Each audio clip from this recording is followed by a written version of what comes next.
2023, let's talk about that as a whole to begin with, Dave. It's been a bit of an up and down year. Is that fair for you and Liam? I think it's really been mostly an up year. I think the down part is the fact that he got injured. So in the final of BL, the wrist, which had been hurting him all week, but in the final really broke down. And he took 3 weeks to try and get it ready for Banjaluka. And we went there, and it pretty much held up for 2 matches. And then in the third match, it started to hurt again. Plus, he started to feel his ab a little bit there. So we took a longer time out, a month, and came back this week to Tunisia. And yeah, I mean, the conditions were very difficult. It was very windy. We'd had a lot of rain. And it really was not one of his best matches for sure. So how is the wrist right now? Basically has the same problem as Emma Raducanu, and the surgeon has said with a situation like this, it's all about whether you can manage it and the level of pain that you can manage, or it's pain or discomfort. And if you can keep it at a level where you can play, you're not going to do any further damage. You just can either play on it or you can't. And right now, Liam feels that he's doing a lot of different wrist exercises and managing it. And the discomfort level is easily manageable for him. So it's not affecting his play. It's not perfect, but it's definitely not stopping him from playing full out. And I think.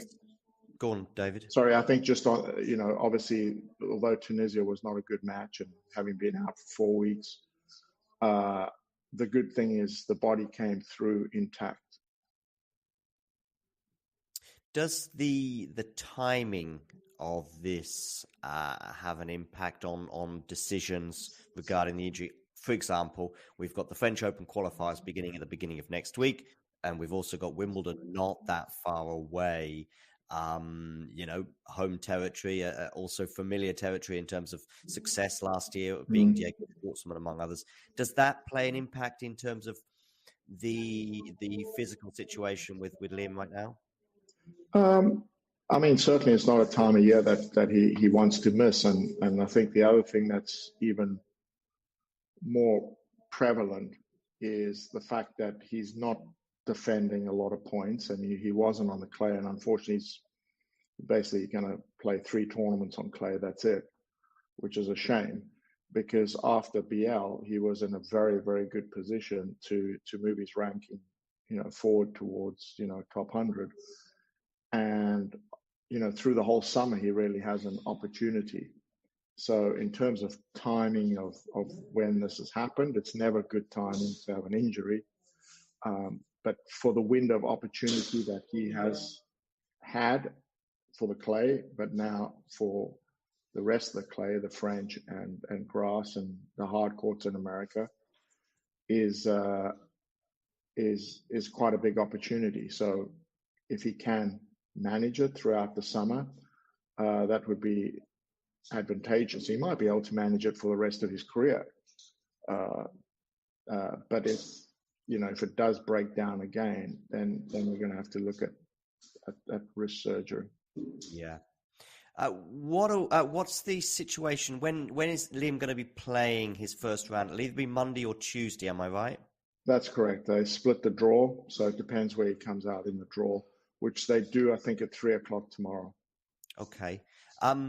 In terms of other big names or familiar names in the qualifying draw, of course, Jan-Lennard Struff is someone that would immediately spring to mind, but because he shot up the rankings, he's a a barrier, if you like, that won't be in Liam's potential way, which is, I'm sure, a relief to everyone, just in terms of how well he's been playing recently, Jan Lennard.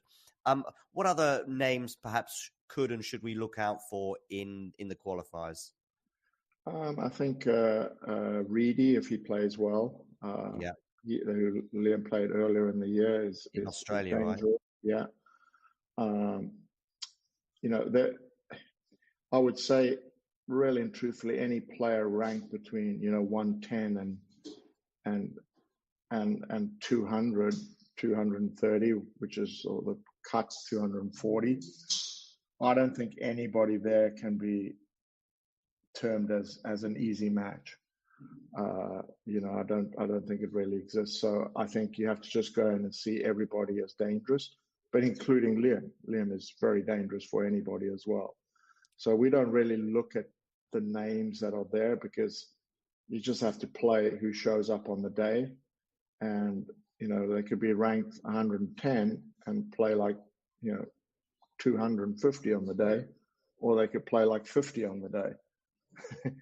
So, the margins are very, very small, as you well know. So it's not about picking certain names, because that never works. And if you pick certain names and then you have to play them, kind of set this thing in your head that, they're very dangerous.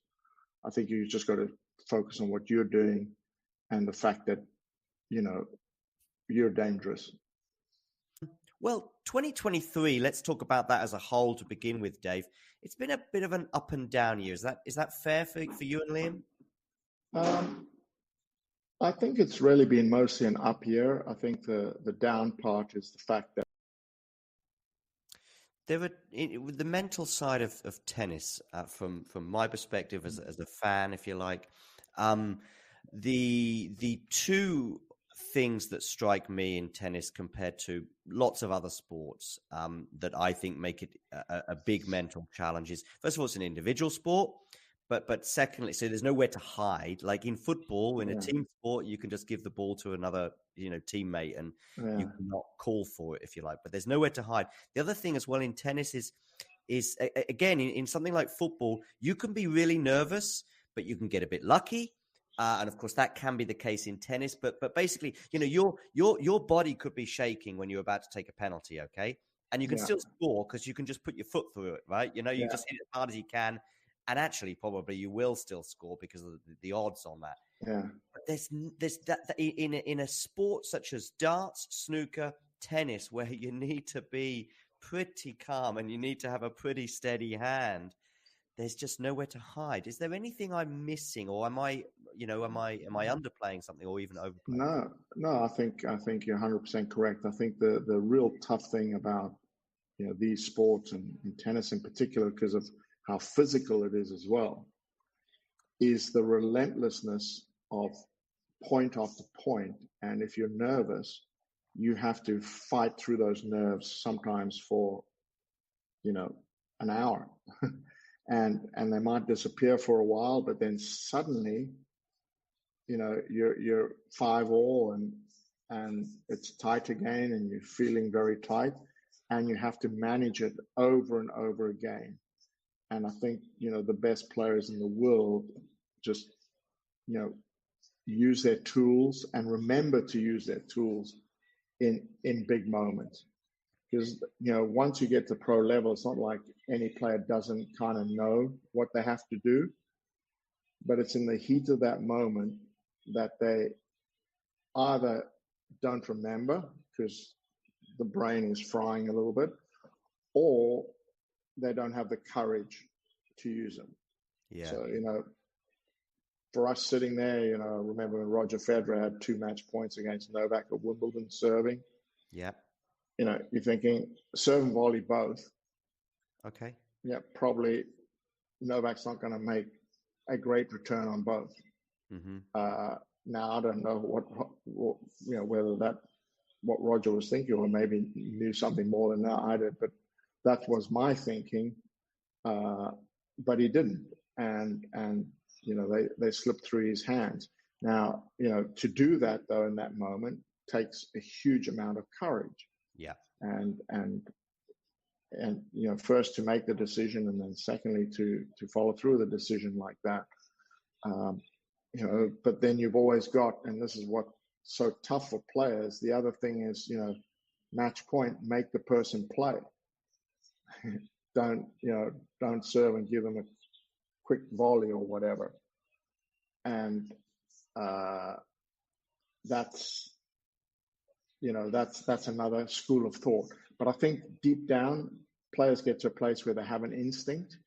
And I think, I say this over and over again, the best players in the world are the most relaxed and the bravest, because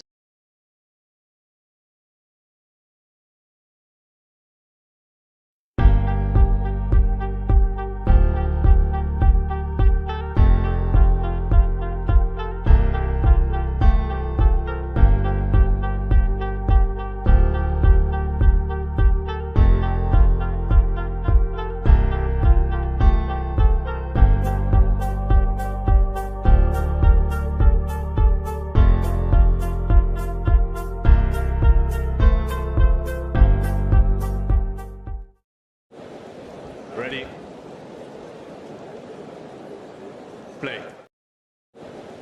Ready? Play.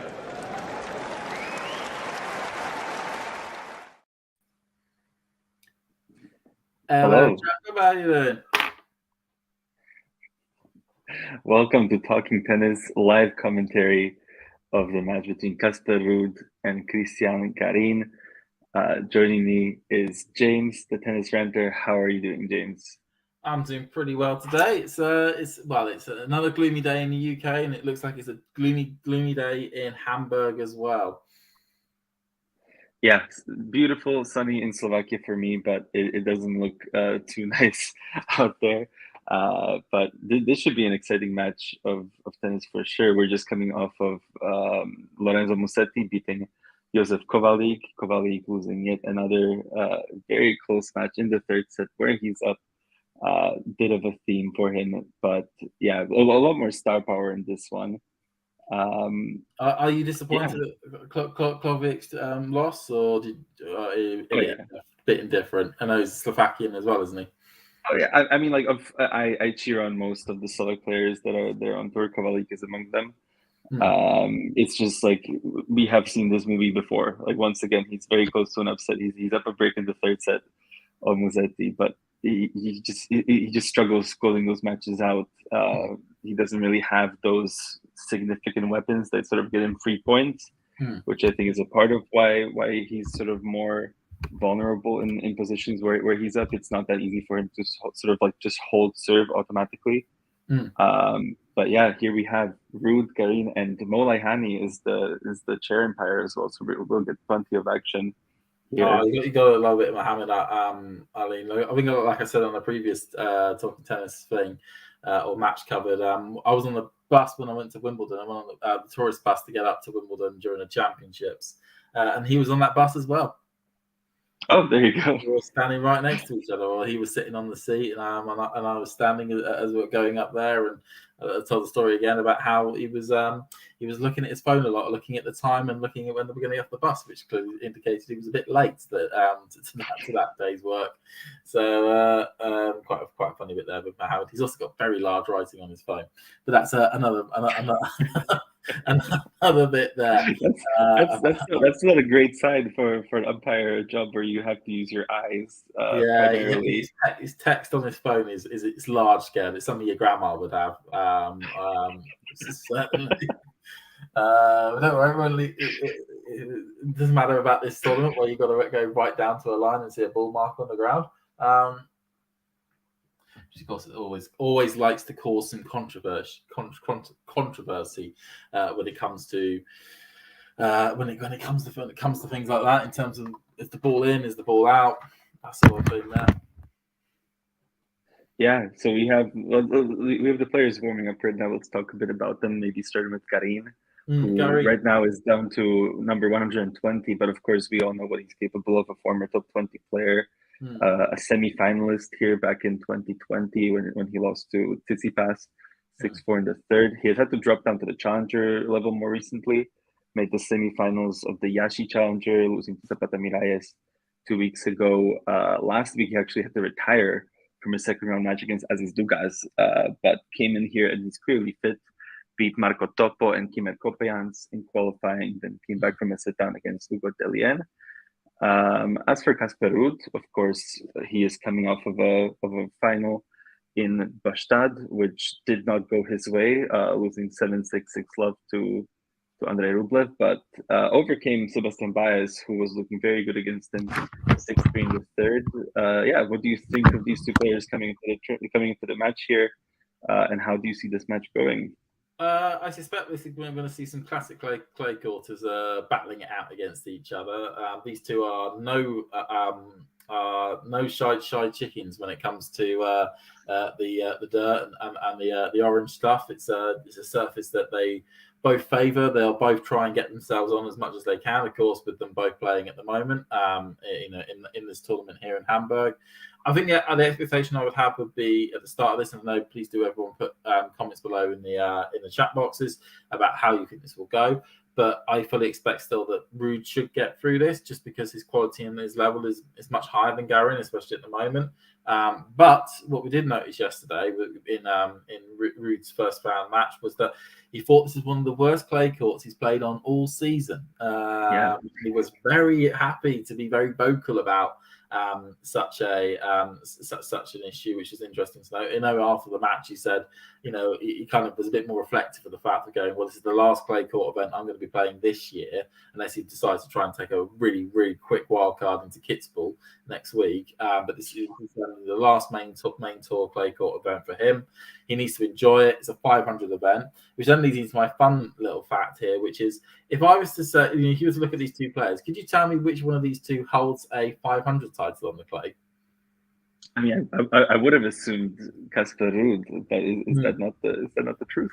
That is not the case. That out of these two players, Garin is the only one that holds a 500 title or above on the clay court, or on courts generally. So Cristian Garin won the Rio title, the Rio 500 in 2020, just before the pandemic struck. So in the fun bit here, where Casper Ruud, of course, gets slated as the first points has taken place there as he's hit down the line. I know he gets slated as somebody who's a bit of a mercenary, especially on the clay courts at the 250 level. But yeah, Garin holds a 500 title, which is interesting to note. It actually also meant the reason why his ranking stayed so high was because that got frozen for 2 years during the COVID times. Yeah, Garin also leading the head-to-head 3-1, winning both of their previous clay matches, both from 2019. Those Sao Paulo semifinals beat Ruud 6-4, 6-4. Then in the final of Houston, 6-3 in the third. Casper Ruud beat him for the only time last year at the ATP Cup, 6-4, 6-1. But Garin also won their most recent matchup at Indian Wells earlier this season, 6-4, 7-6. We're underway now, 15 all on Ruud's serve. So 15 all as Ruud goes and hits it into the net. Also, some strapping on Garin's leg. It looked quite extensive black tape at the bottom of his calf. Yeah. As I mentioned, retired last week. Maybe something to do with that. But yeah, I mean, he's already played 3 matches. So far, so good. A double fault there from Casper Ruud. I mean, it's been interesting actually. The two players that have come from Båstad the final, both of them haven't necessarily have the best starts to the competition. Part of the issue they got is the fact that at a 500 level and at a 32 draw 500 level, first top seeds don't get buys, and it means that Wednesday was the absolute latest that they could start their matches, and they're still pretty tired from that thing. As Garin hits 15-40 after Garin, backhand down the line off of the return.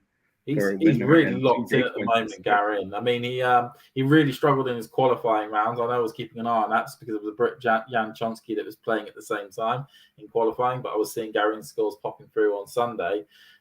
He was really taken to the wire against Coppergene, I think his name is, a Belgian player. He was serving for it on a couple of occasions, got broken, was able to see it out in the final set tiebreaker. But certainly Garin is making up for it with a second round appearance here at the moment as he goes an early break up. Ruud with the uncharacteristic mistakes hits it long, and Garin is already a break up at the start here. Is this going to be a telltale sign of things to come? Of course, like we say, as you said, Garin. Very, very shaky start from Casper Ruud on the serve, on the ground strokes, even just not looking sure of himself at all. And we'll see how he sort of continues to deal with the conditions here that he seems to hate. You would certainly say generally this is the sort of tournament you'd expect. If Casper Ruud wanted to break that duck of not being able to win anything above a 250, this is almost like the perfect tournament for it. It's in a weird part of the season, which means that he won't have a plethora of top 10 players playing against him, and it's on his favourite surface. So there's a real opportunity here for Casper, but he's a breakdown at the moment. He's going as an excellent serve down the line. Forehand cross court, backhand by Ruud. We've got a forehand down the line. Excellent one from Garin, but Ruud's just about to get it in. But it was too short in the court, and Garin hits it long as we get a great shot of the chair. Just big thing with the forehand, running around the backhand.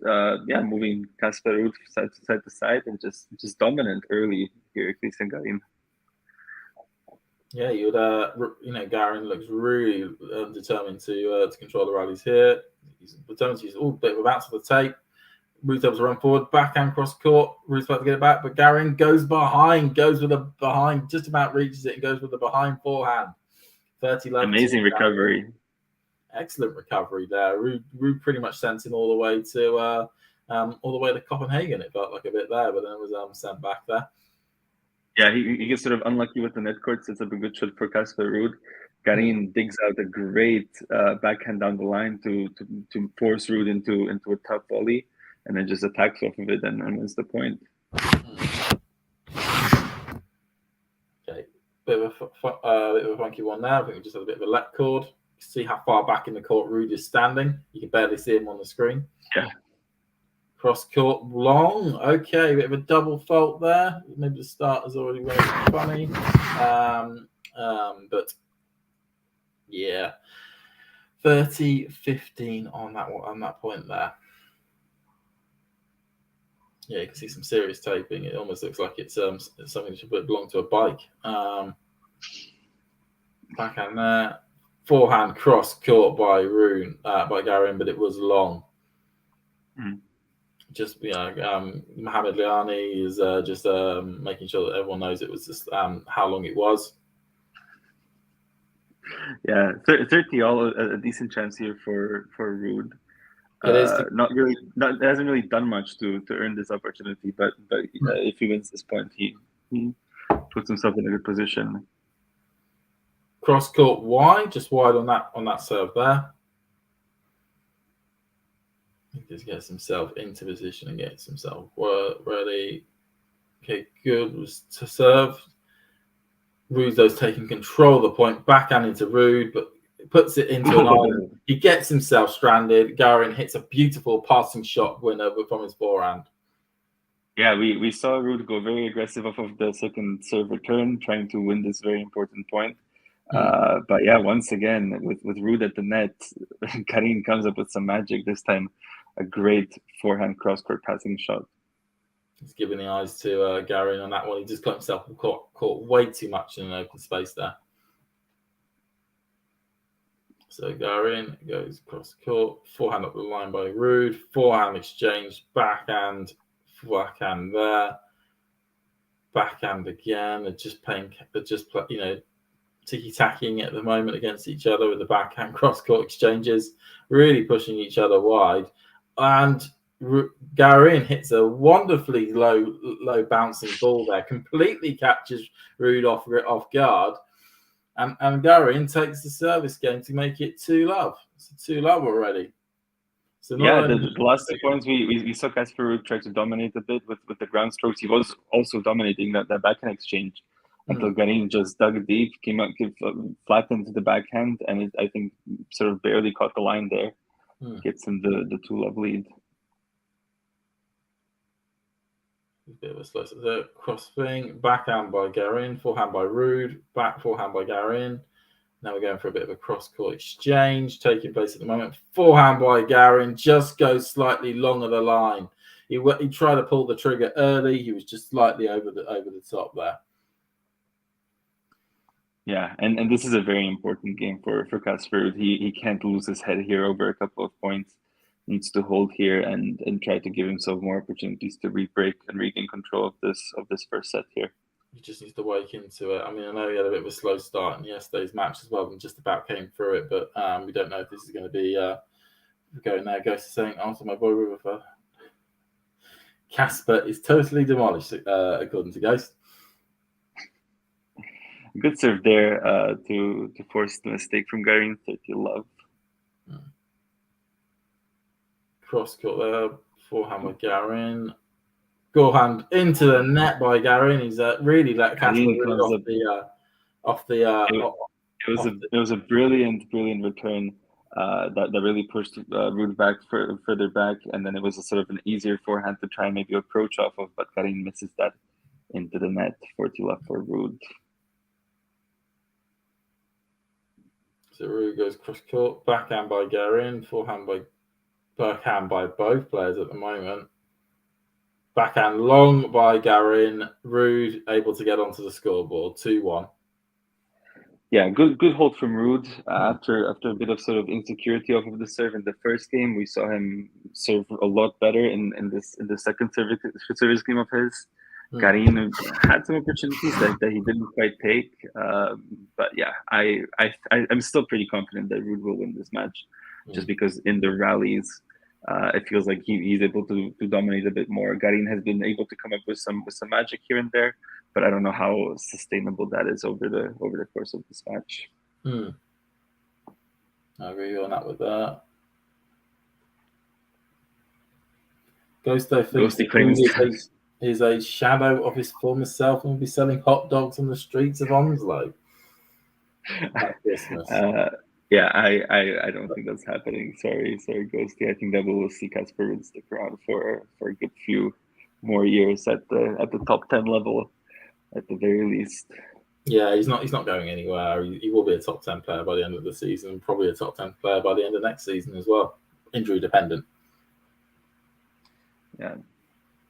And we got a Chilean in the chat as well, which is good. Who's really trying to push on Garin. I mean, it's not been a bad it's not been a bad few months actually for Chileans on the tennis circuit. You know, Jarry picking up his 2 titles. One in his home city of Santiago, and then of course in Geneva just before the French Open. Yeah, Garin to serve here, 2-1 up, still with the break.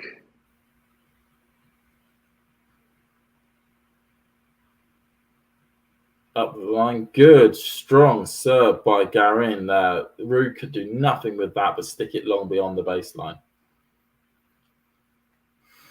Of course, Jarry's taking a wild card into Los Cabos next week. He'll be along that star-studded lineup of Tsitsipas and Norrie and Paul and Chorich and De Minaur. Yeah, I mean, I think that tournament is going to become a favorite of many of the players. Of course, they get appearance fees to go there, but Cabo, of course, a beautiful place to stay. They have a late start, so I think it's a pretty pleasant tournament for those players to play. It is. It's unfortunate that not many mid-tiered players have decided to go to Los Cabos. It's a bit of a gap between the 6th seed and the 7th seed in terms of rankings. I think there's about a 60 place gap or something, 60 or 70 place gap. So fun times there. Forehand by Ruud, hits it long beyond the baseline, 30-15 to Garin. Yeah, good serving from Garin from the deuce court so far in this match.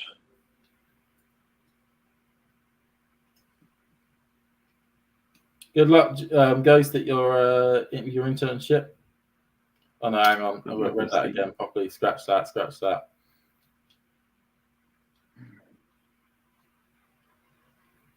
Kind of fell for that one. Might want to put that. Second serve. good outside, inside out backhand. Yeah, takes it up the line, aggressive off of it. Yeah, I mean that was the second serve into the Casper Ruud forehand, and he didn't really do much with it. We saw him get a bit aggressive off of the return in the second game, but this was just an opportunity missed. Let Garin set up a nice backhand down the line there, which he executed perfectly. Are we surprised by this head-to-head? I would certainly say that I'm slightly surprised with this head-to-head, just given the fact that where both players are in terms of their respective careers. I mean, yeah, Garin's hit the top 20, but he's never hit the top 10 in the world. Meanwhile, Ruud's been the staple of the top 10, it's felt like, for the past 2 years or so, and it would have felt like they would have ran into each other beforehand. But as we saw, two of these matches took place in 2019. The ATP Cup is a bit of an outlier because Ruud can play on hard courts, whereas Garin really can't. But certainly that Indian Wells result was a bit of a surprise. But granted, Ruud's not had the best season on the hard court, at least when it's come to the start of the season. That first half of the hard court swing or hard court tournaments that we have from January through till March, where he was losing matches down in for item. So we are at 40-30 for Garin.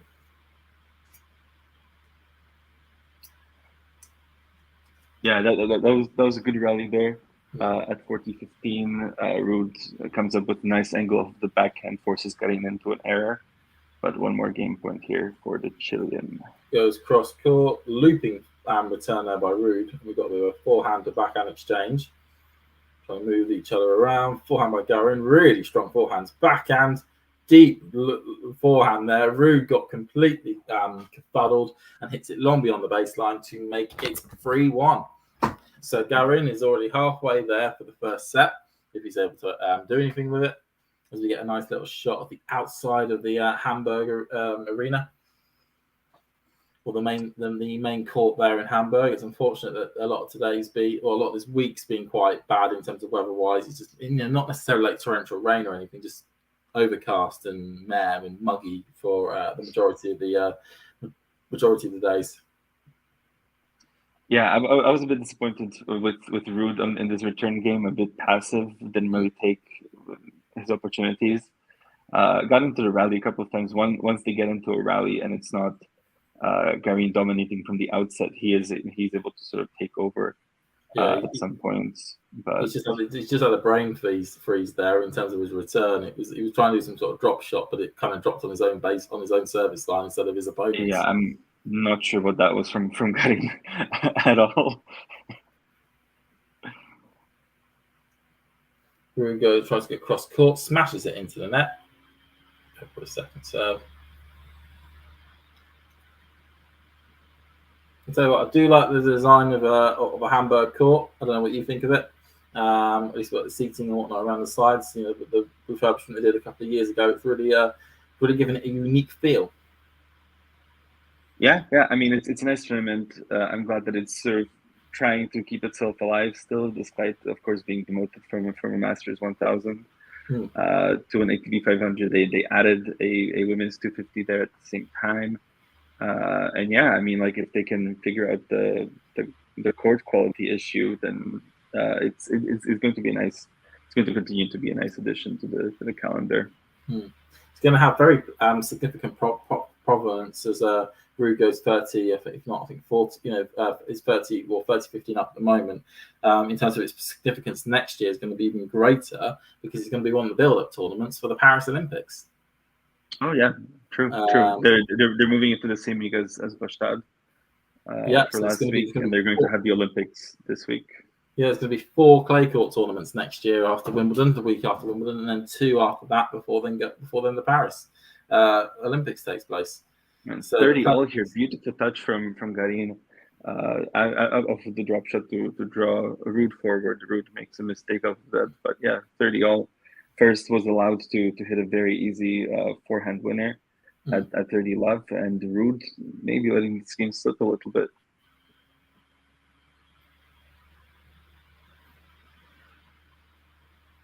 You see 30 love here, so we're a little bit of an half chance saloon here for Garin, looking to get a double break and then to pretty much hit that there. And Jane Bird is also pointing out, we'll come to that in just a bit, Jane, don't worry. It's a good thing to mention. Backhand by Garin, nice, tricky. Backhand at the line by Garin again, and he sees it, but I don't know what happened to Ruud there. He kind of malfunctioned and stopped in terms of wanting to hit it. Garin with a break point here to make it a double break here in the first set. Yeah, I mean, first a beautiful sort of shorter angle backhand off of the return, and then just sets up a beautiful backhand down the line winner to give himself a break point here.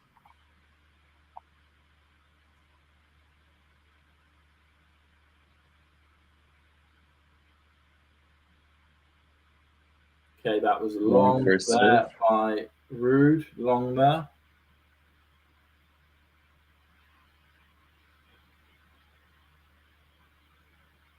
Cross-court, Garin, good backhand, and into the net by Ruud. Into the net by Ruud there, 4-1. Double break for Cristian Garin here in the first set. Wow.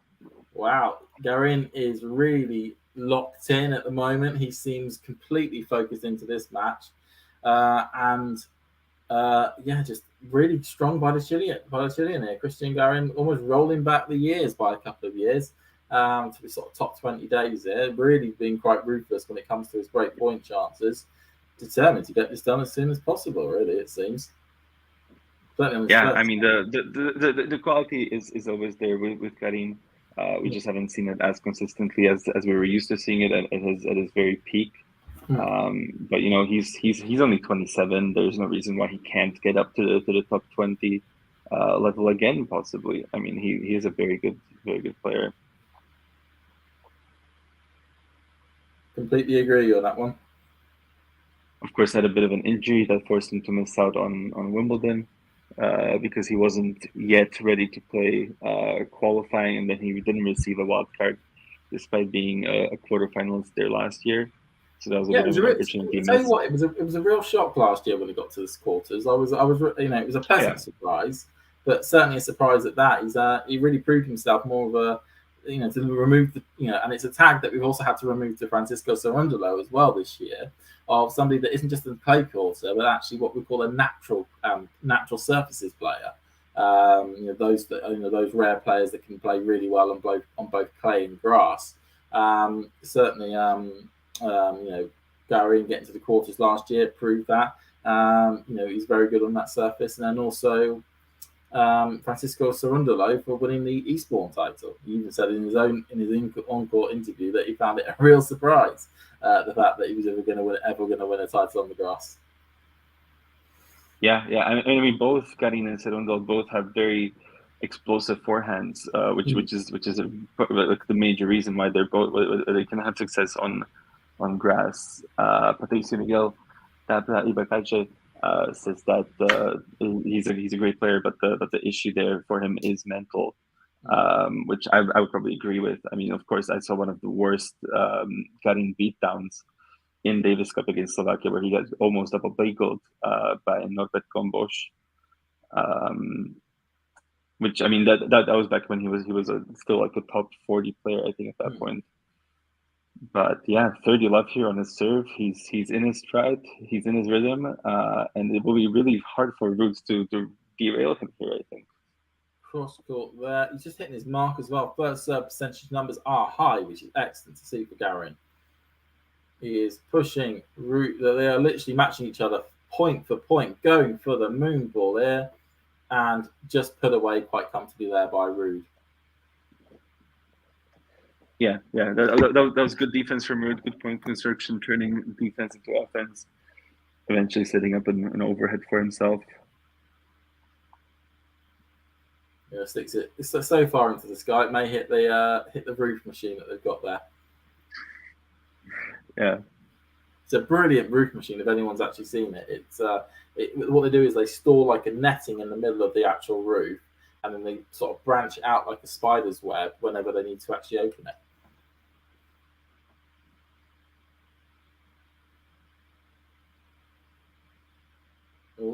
Backhand by Ruud, backhand by Garin, backhand thingy. That was long though by Ruud. What should have been an easy put away He made a dog's Some, dinner some, of it. some really brilliant defense from Garin here. First, that forehand slice to push it back that far is not easy.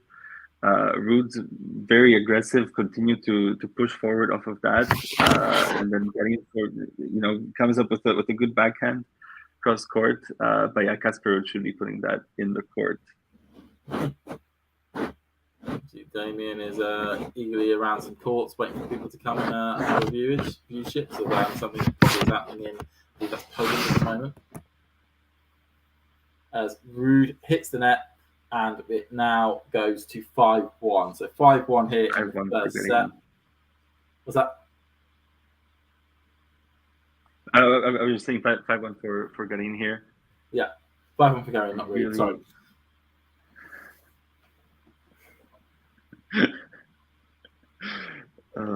Ghosty calling me the governor of California. I have not had the honor of becoming even a local councillor in California. I have not run for office of any sort out there. There we go. Ghost has got high ambitions for you. All right, Casper Ruud serving to stay in the set after we played like half an hour, 23 minutes we have played. 23 minutes. Well, yeah, I mean this is turning into a quick set here. Backhand. Whoa. Okay, look at that backhand by Garin. This is like the third, fourth, fifth time that he has come up with a return winner. Garin has just been so aggressive today, and Ruud just hasn't found an answer for it.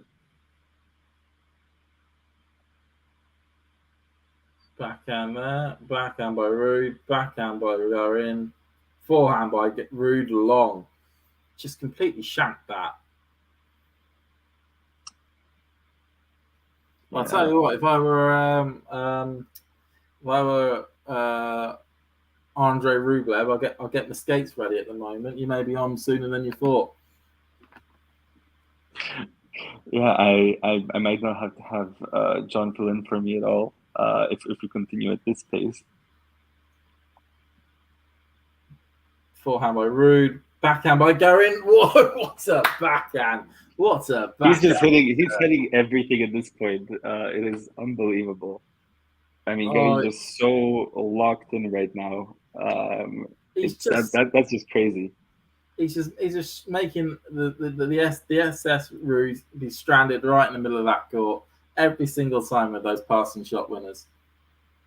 Garin is on fire at the moment. Oh, his bench is standing 40 up. Here, 3 set points for Garin. Backhand by Garin, forehand by Ruud, backhand by Garin, but unfortunately for him, the Ruud forehand was a thunderstruck out of the lightning. Yeah, he finally accelerated off of the forehand a bit, forced an error there.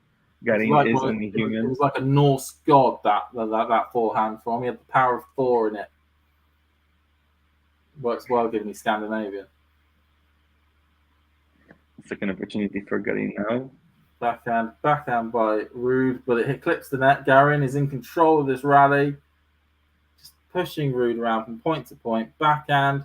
Oh, it just hits the net and falls onto his side of the court. Bit of luck there for Ruud. Did I just make an AC/DC reference? I may or may not inadvertently made a good AC/DC reference.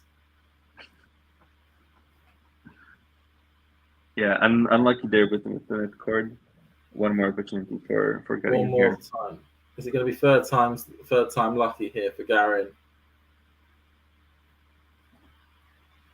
Luck on the first serve there.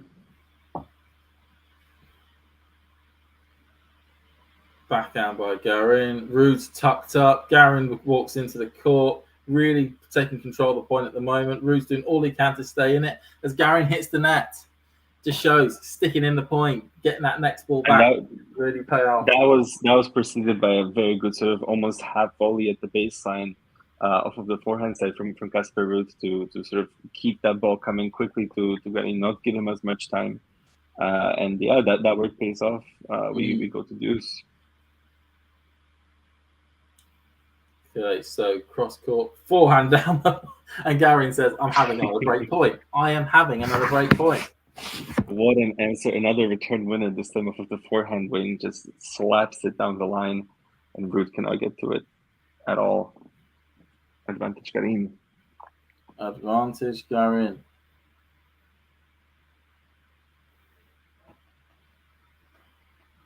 Forehand as well by Veen. Close to the line. Good one there from there. Forehand again. Into the net by Ruud. And it is first set. It is the first set for Garin. 6-1 set for Garin. Who would have expected this? If any of you put any money on that, and we're not endorsing betting in any way, shape, or form, you would have had a lot on a return there.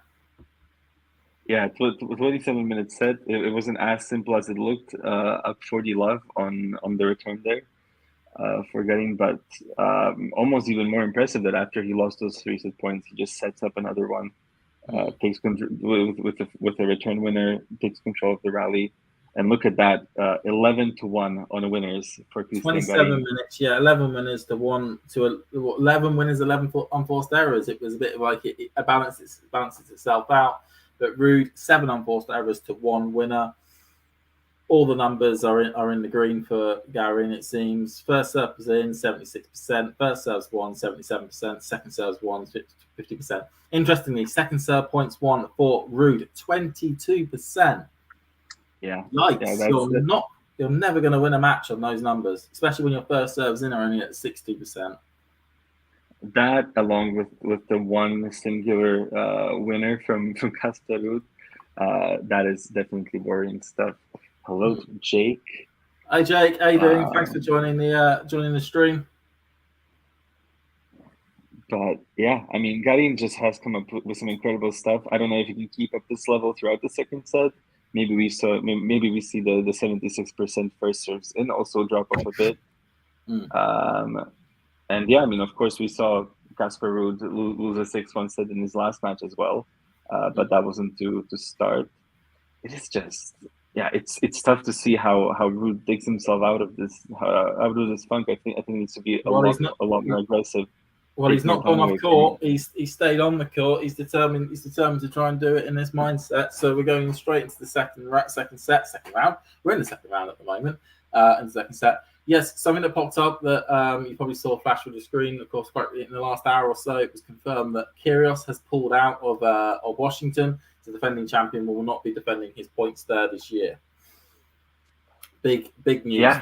Big news. It means he'll drop quite a fair bit down the rankings because he hasn't got that many points left, and the 500 from this tournament made up a lot of it. But let's see if he does ever come back in the hardcore swing we have at the moment. Or maybe he'll go find some other way of making money. He likes making money. Do we know if this is still the same knee injury from 6 months ago, or what is this? I'm guessing so. I mean, we saw him play that one match in Stuttgart, and he didn't look great. I think as they got wrist, it's popping up here. He didn't look great, but he certainly didn't look completely out of it. I mean, not to the extent of what Berrettini looked like in that tournament. But he just seems to not been able to find anything really. It seems. I mean, I know at the moment he's decided to get himself a huge Pokemon tattoo on his back, which takes up the entirety of his backspace. I like Pokemon. I just don't understand why you want to put a whole myriad on the back of your full back piece. 4 artists at once. We're working on it, which is is wild. Garin well up on the serve here. Ruud finally a bit more aggressive from the return with 4 in exchange here, cross court. But long there from Ruud, 40 love to Garin. He is zooming it through this set. Yeah, Garin just Anastasia makes a very good point in the chat. Anastasia makes a very good thing in the chat there. Lack of play can also lead to injuries popping up if you don't use certain movements in your body as regularly as you should do. As Ruud drops on and not a good drop shot from Garin. Ruud got there almost too early, it seemed like, and he just completely mishandled the next shot, puts it in the net. And an easy hold for Garin to start the second set.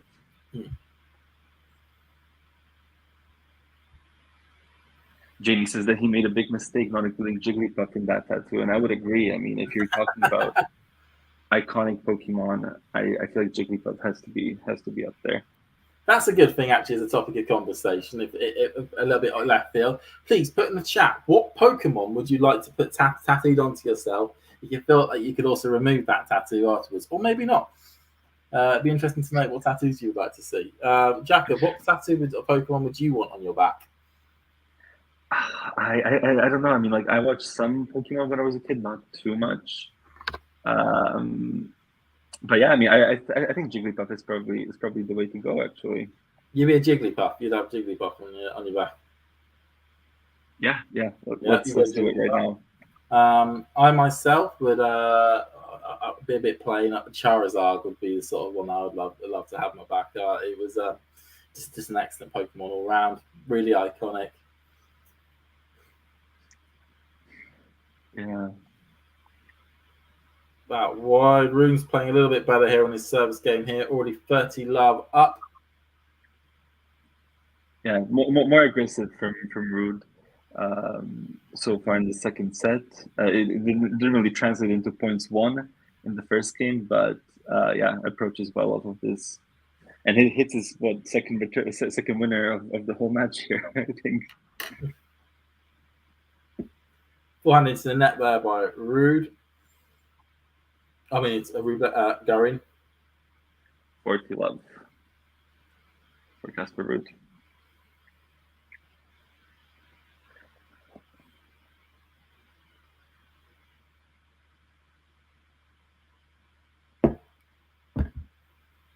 Forehand by Garin. Backhand by Garin. Forehand by Ruud. Hits it wide there.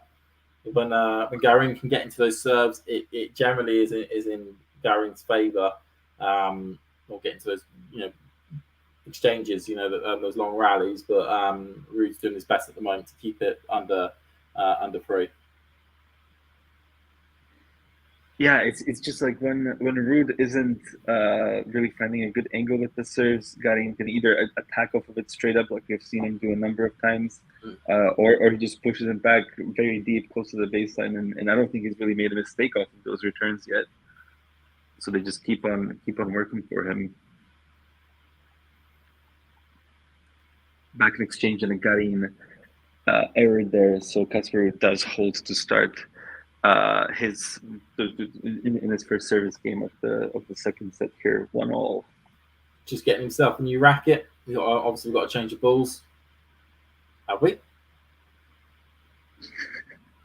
It's usually after 7 games, isn't it? We've already had 7 games. Oh my! Well, we had 7 games in the first set. Yeah, I would have thought they would have given. Okay, so Garin goes down the line, goes slightly longer on that point there.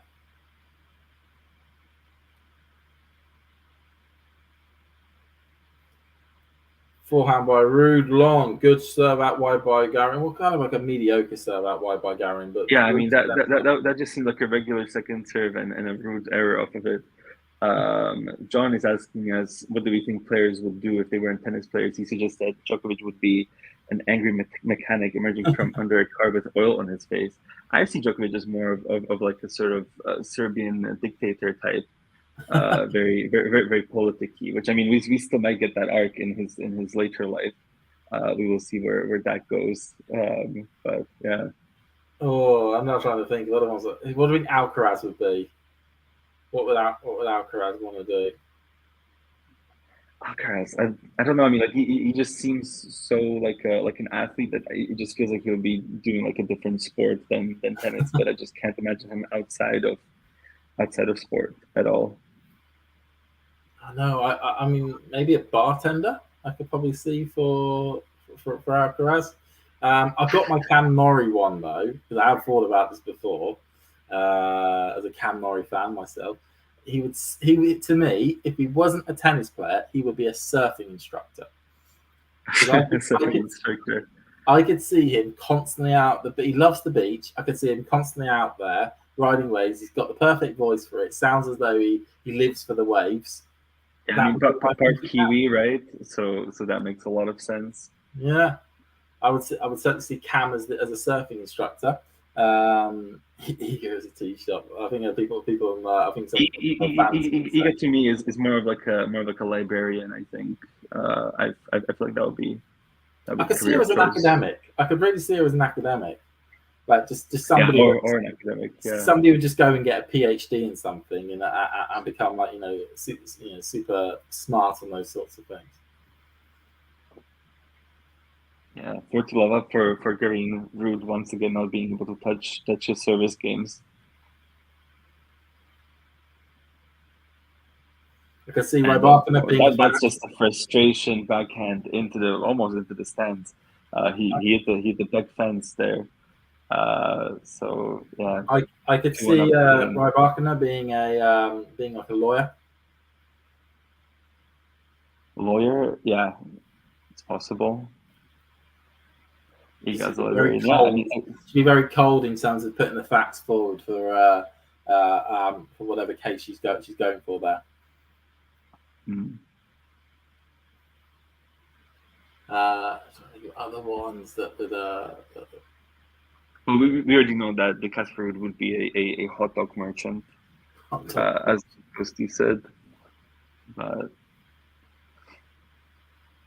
I could see Casper being almost like a hiking instructor, somebody that would take money from tourists to go hike up like mountains and like the norths around Norway.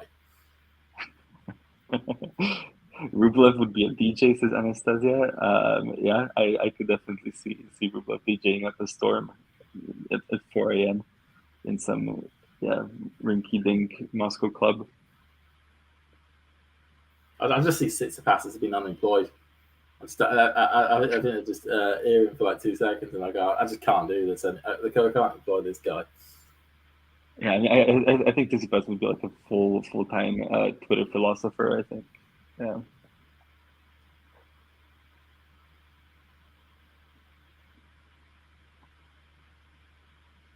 Also, people are running away. Okay, 2-1 to Garin. As Ruud's going to go serve to start the fourth game of this set.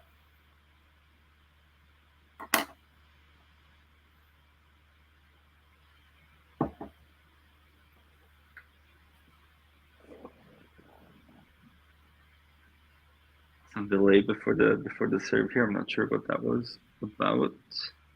Oh, just hits wide there. Just hits wide by Garin. There's a little jump in. Big serve by Ruud to start 197 kilometers per hour. Bit of a statement to lay down at the beginning of the game. It was a bit of a statement. Rune would be a rickshaw guide in Chiang Mai. I was thinking Rune more sort of like a multi-level marketing scheme guy, but.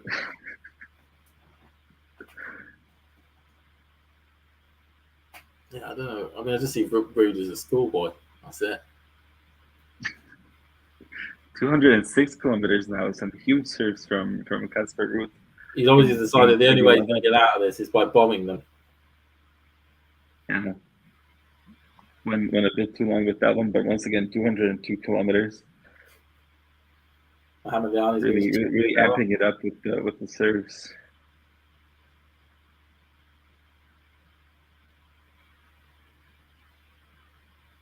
Forehand up the line. Nice one from Garin. Nice one. Beautiful backhand down the line there. More like a tool, which was an indication of the Serbian's job as a mechanic or in an alternative universe. I would generally say you're going to call someone a tool. They're a bit useless, to be honest, but we'll go off that. Yeah, Ghosty says Travis Sound would be a mixed drink artist in his backyard. I feel like this is like the third or fourth straight stream that I've done here where Ghosty has had like an out-of-pocket comment about Martina Trevisan.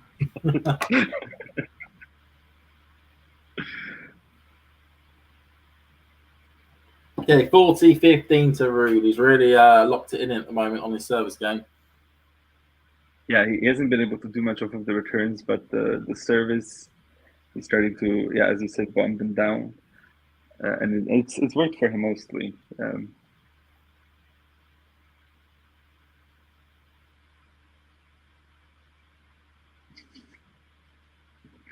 Forehand, backhand by Ruud. Like we're seeing here, when Garin can get into rallies on the Ruud serve, he is at he is at Garin's mercy. Ruud's has been really strong on the serve +1 at the moment. Yeah, and he's trying to sort of hug the baseline a bit more than he did at the beginning of the match. But even then, it's just not been able to work for him that well in the extended rallies. Yeah, there we go. Just another strong serve. Garin can do nothing with that return. Steals him the game. 2-2. Yeah, I mean, this is the key for Ruud. Keep sending those big serves, 211 kilometers on that one. That sealed in the game. And yeah, he just has to try and get into the return games, make Garin work for those games. And yeah, just try to wait out this opportunity to try and steal this second set here. Yeah, Jamie wrote something interesting about Rune getting a longboat and an axe, speaking of Foki, and his hundreds of adopted pets, and they would go pillaging together. Good smash there. He was halfway down the court himself, and he was able to get that smash delivered effectively.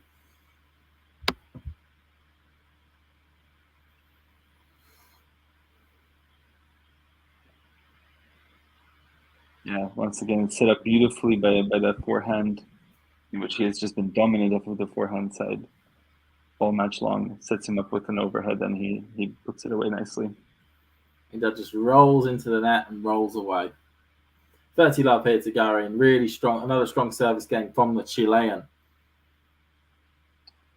So I think, what would the Chilean be? Because we've had a good talk about what Ruud would be. What would the Chilean be? What would Garin do? I feel like I don't know too much about his personality. No. So it's tough to sort of judge and say. I could see him being a waiter in a fancy. I could see him being a waiter in a fancy restaurant. Yeah, I mean, like you put him in a tuxedo. I feel like he definitely would fit the role.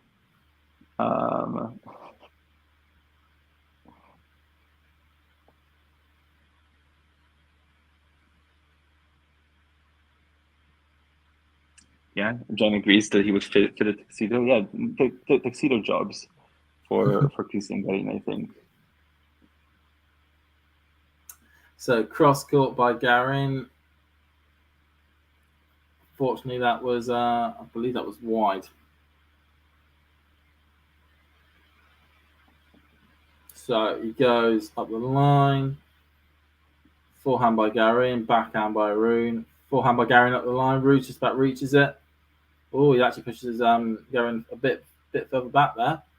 Got an exchange taking place at the moment. Backhand into the net by Garin. That's the first sort of rally we've actually seen in a while where Ruud has been able to actually get on top in the point and was able to force the mistake out of Cristian.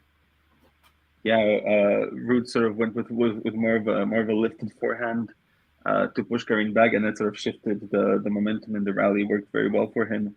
And maybe he should be doing more of those. Just try to push Garin back. Don't give him that sort of more regular topspin forehand that he gets, that sort of bounces near the middle of the court and bounces it nicely, actually height-wise for Garin. Oh no! A mistake by the Chilean. He's literally ran into the net and buried what should be an easy put away straight into the middle of the ATP logo. Huge point. 30 all, approaches off of a nice serve, and as you said, just puts that approach shot into the middle of the net, and a break point for Casper Ruud here. This could turn this set on its head, could turn the match on its head on this next point. Garin goes out wide, backhand by Ruud, forehand by Garin, backhand by Ruud, backhand by Garin, backhand by Ruud, cross court, all these exchanges at the moment with the backhands. Really trying to get as tight an angle as possible. Ruud goes for the slice. Garin turns it the other way. Forehand by Garin. Backhand by Ruud. Really sticking in this as long as possible and gets the break. He gets the break. So that now means that Ruud has turned this set and this match at this stage on its head at the moment. 3-2. What a way of sticking in there. Ruud will be very happy with that. Garin will be furious with himself, especially when it came to that 30-30 forehand miss into the net. Terrible work there. Yeah, the defense becoming a lot better from Ruud, sort of mixing it up with the height and the depth of the ball. But yeah, two I think pretty bad errors from Garin. Of course, the 30-all one was the worst one.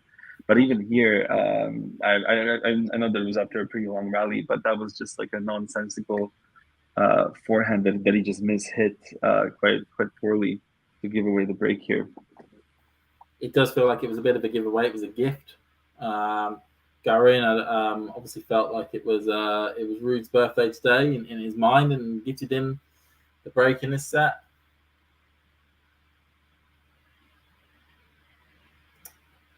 Sitting down. Yeah. Some more fun suggestions. Ghosty says that Andy Murray would be a voice actor in Hollywood for a forthcoming highly successful animated series called Karate Eeyore. I mean, Andy Murray as a voiceover artist, that would just work perfectly for all these like tax write-off movies that like the studios just want to write off. Just put Andy Murray on the trailer and make it sound like the most boring thing that is ever going to be shown in the movie theater. Jamie says that Musetti would star in the Italian version of The Last Samurai. That could also work. But yeah, Casper Ruud with the break here, quite unexpected, and he has been good on the service game. So this will be a tall task for Garin to get back into the second set. Yeah. So Garin is going to have to find a way of breaking his Ruud serve. Ruud's currently got a strategy at the moment, which is twat it hard and twat it as much as he can. And Garin gets a brilliant return on that one. It was a thunderstruck of a serve there by Ruud, sticking it out wide. Garin gets his racket onto it, gets some direction, and buries it at the feet of Ruud, who could do nothing but stick it into the box. Yeah, great return there. Aggressive, as you said, forehand cross court, very deep, and Ruud just couldn't pick it up. Another forehand winner by the Chilean. I mean, he's read the strategy of Ruud in those 2 points there. He's read it perfect, in the perfect sense, and literally just decides, I know I'm just squatting it away from the winner here. We're not going to be getting involved in any of these namby-pamby rallies. We're going to be getting it gone. Forehand by the Chilean again, and flipped up by Ruud, but it was that was a let there. Mm-hmm. Service games were the problem in the first set. I mean, he just largely he was very passive. Garin was just dominating with the forehand. He was dominating all rallies, and Ruud just wasn't able to Ruud. Sorry, on most of them. Sorry to interrupt you there, Jacob. I didn't mean to there. No problem. But it was a wide one there on a forehand by Ruud. It was the old Ruud is back in this set. Garin. Three breakback points. Sorry, I'll let you continue. Yeah, I mean, I was pretty much finished, but yeah, it was just Ruud being very passive and Garin just dominating, as we have seen him done in the service game. This is what most service games looked like in the first set. Just Ruud not being able to establish himself. Garin, he had a number of return winners in the first set as well, and here he wanted to go for it a bit too much. With the forehand, not a great position to try and go for a winner from, but 40-15, about 15-40, still 2 more break points for Garin. Okay, so first breakpoint chance lost there. Forehand up the line. Garin does nothing to try and reach that. So 2 breakpoints have come and they have gone, and we are now at the third and final chance. It took him 3 chances originally when he first of all had it in the first set to get the first break. Can he do the same here in the second? So Ruud goes cross court, forehand by Garin into the net. Oh, the chances are all gone. Brilliant bit of work there by Ruud on those final 2 break points to get that first serve in and to get it so it was a dangerous first serve. But we are now back to Juice. Back to Juice. Yeah, back to Juice here. Good perseverance from Ruud for not losing his head there, down at 40. Now, but now misses the first serve here.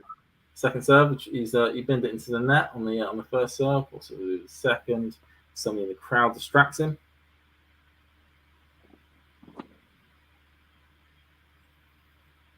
Goes at the court, backhand by Garin, backhand by Ruud, backhand by Garin. We've got a cross-court exchange. Down the line by Garin. Ruud unable to do anything on that return, and we have a 4 break point here for the Chilean. Yeah, and it's almost shades of that last game of the first set where we also saw Garin go up love 40 on Ruud's serve, takes it back to deuce, and now he has another break point here. Fist pump there. We get an image there of the Chilean. Okay, so Ruud goes cross court. Garin gets a return. Oh, what's this? Very close to the line. We're waiting for the call here by the umpire. He's come to check the mark. And it was out. Yeah, narrowly out. Ruud let it go and then ended up almost regretting the decision there. But it was, out by a couple of centimeters in the end. Up the line, wide there by... Way long on the first serve.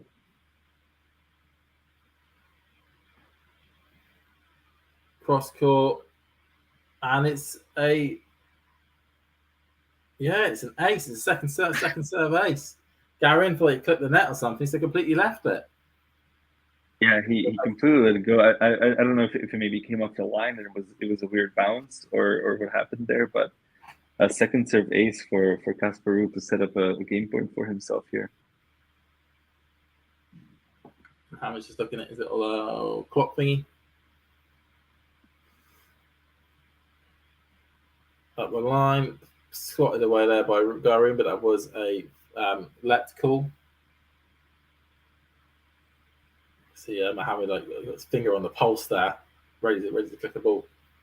Backhand by Garin, forehand by Garin into the net, and Ruud is 4-2 up. And this is a huge game for Casper Ruud. I mean, to save 4 break points after just getting the break himself.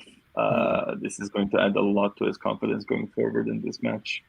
Oh, I agree on that one there.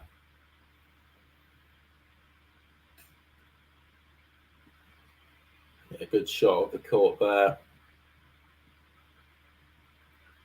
And for Garin now, it will be interesting to see how he reacts because we saw him react after the break with very aggressive returns, which initially yielded a good result for him. But after Ruud got a couple of first serves in, he sort of got the momentum, got himself back into that game, and ended up taking it.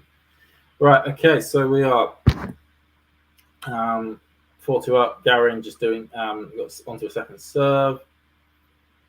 Strong by Bruin, backhand by Gaskin. And that was Garin hitting a backhand long. I think his head's probably slightly gone at this stage, especially after not making up 3 break points. Yeah, we have seen him pull out a couple of errors in a row here. Maybe he's just trying to end the rallies too early, but yeah, not looking great for getting in the second set here.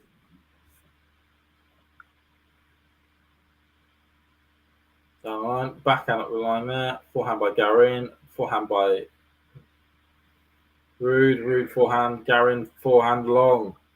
I mean, Ruud really feels as though he's got a grip of this match now. Really getting himself into Garin's service games here from what seemed like an unattainable position. It felt like a few games ago.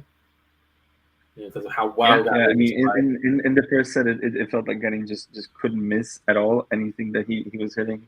He was pulling on some incredible passing shots, and that form has sort of left him now. And he's sort of not really. Yeah, I mean, sort of getting outplayed in the rallies, but just when he pulls the trigger, the same confidence just isn't there. Now a double fault to make it love 40 on his serve here. This is tough to watch from Garin right now. So it's double fault there from Garin. 3 break points to make it a double break here for the Norwegian. Backhand by Ruud. backhand by Garin, forehand by Ruud, sticks it behind Garin, and it is now 5-2 here in the second set. It looks at this stage, unless there's a remarkable comeback in this set, that it's going to go to a decider. We've got Ruud, of course, serving next to actually to get it all to get the set wrapped up. But we may be in for another quick set here. And yeah. I mean, as our Chilean viewer mentioned earlier, the issue of with Garin is mental, and we have seen that fully exhibit itself, because the level that he had in that first set was just incredible, beautiful to watch. And we have seen him sort of, after not being able to get the re-break with 4 break points in the last game, lose his head a bit, and as a result, most likely lose the set now down a double break, with Ruud set to serve for the second set next.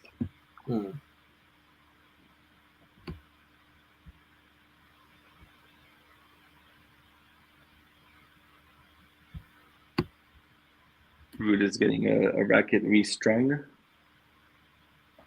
That's good for him. Obviously intends to stick around for a while. Usually.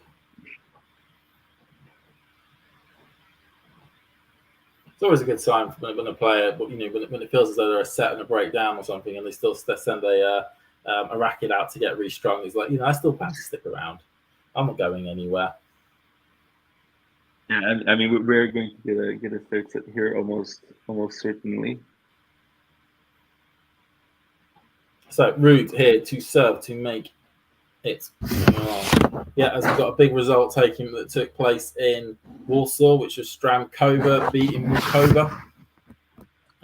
Yes, Rebecca Stramkova, she's been a known quantity in Slovakia for a long time. As I said on Twitter, like on her day, she is incredible to watch, close to unbeatable. We just wish that those days would sort of come more frequently. But of course, beat Petra Kvitova last year, I think, in Prague, or was that 2 years ago? So yeah, she really has these moments where she can pull out an amazing result.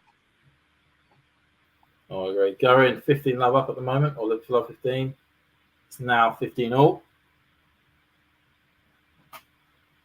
Yeah, Garin not able to close down that return more.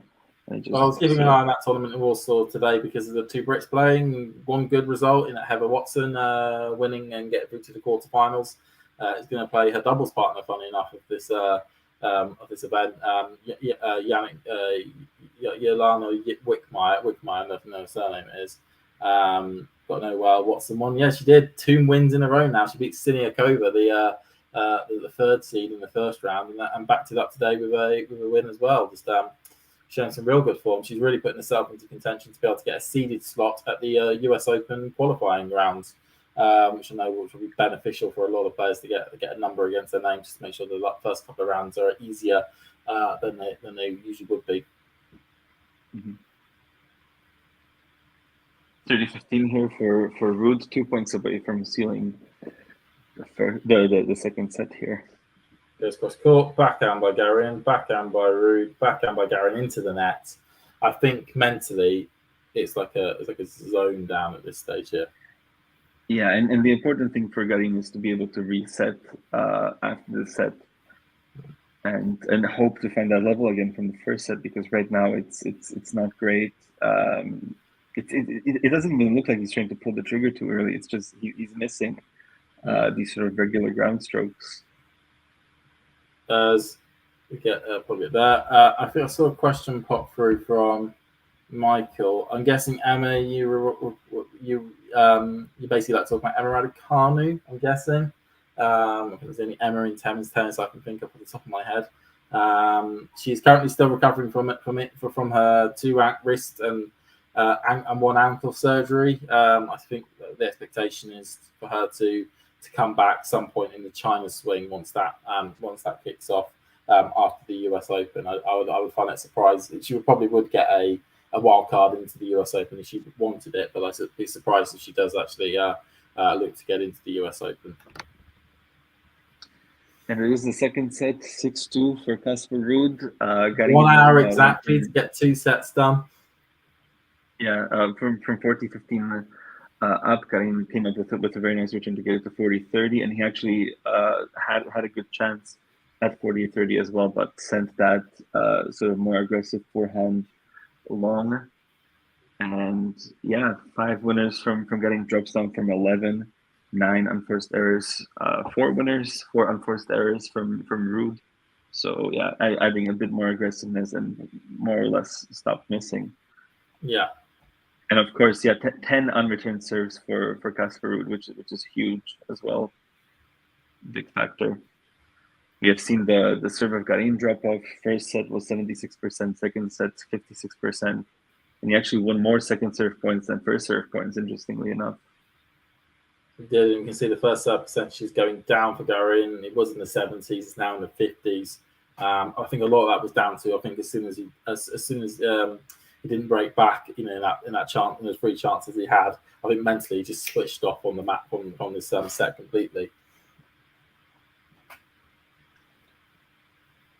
Yeah. Yeah, I mean, if the trend continues, then we'll probably be able to get this match finished before I have to leave in about half an hour. Yeah, unfortunate news. If you're a Dominic Thiem fan, he is currently 4-1 down to Lehechka and Numag at the moment in the first set. Yeah, not entirely unsurprising, but still a lot left in that match. Yep. I guess, and we're going to still keep you around, Jacob. We'll see. I mean, I almost hope that John does sub me, and then we get a more competitive third set than what we have seen in the first 2 sets. Yeah. But we'll see.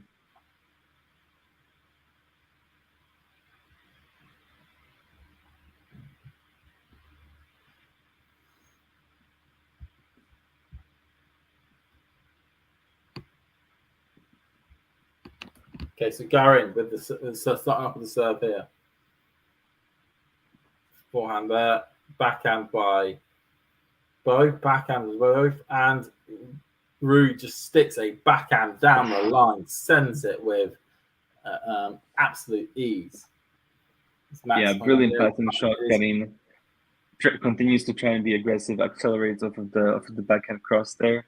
But I mean, as any coach will tell you in tennis, it's very hard to try and approach off of a cross-court shot. You shouldn't really do it because you just leave so much more room down the line than you usually do.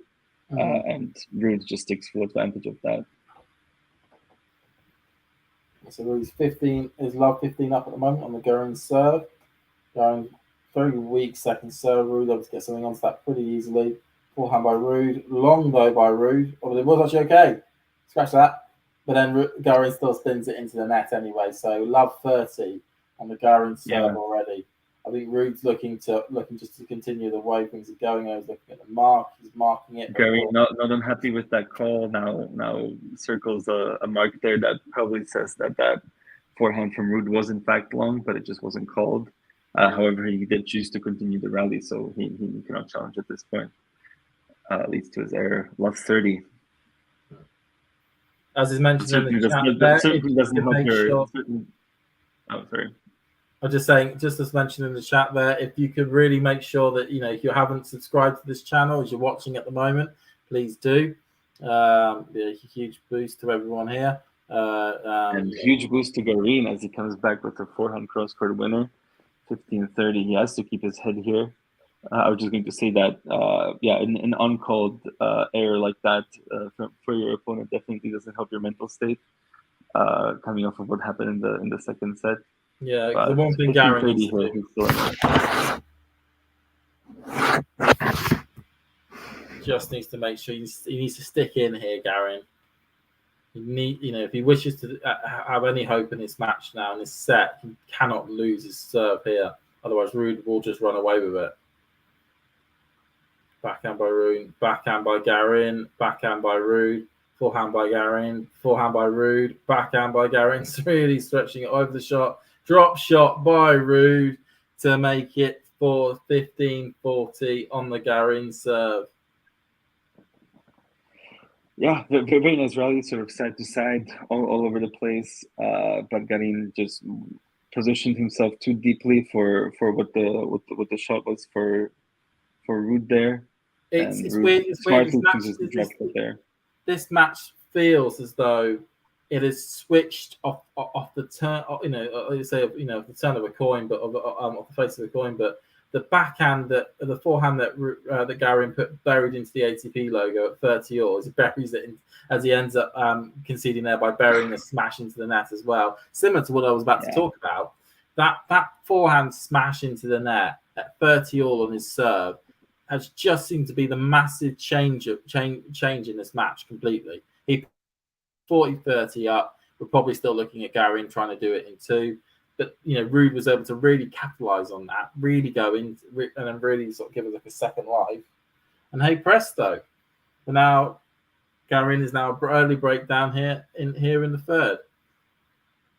Yeah, already a breakdown that entire 6th game, I think, where he had the 4 break points and he was unable to re-break. I think that really was the moment because I mean, even after he conceded that break, after hitting the logo at 30 all, losing that game, he came back strong relatively in the next game, in the first couple of coins, but just wasn't able to close it out.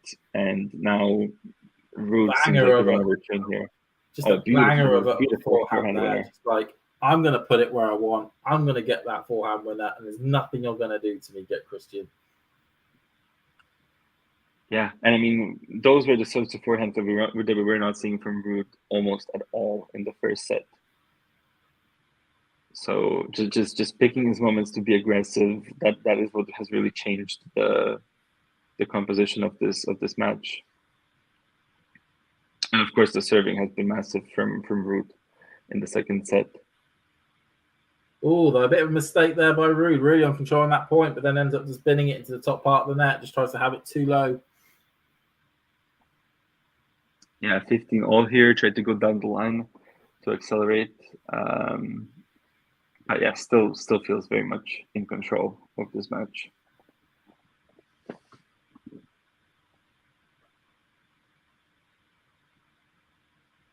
Forehand up the line. Forehand by Ruud. Forehand by Garin. long by Garin. Ruud up to 30-15.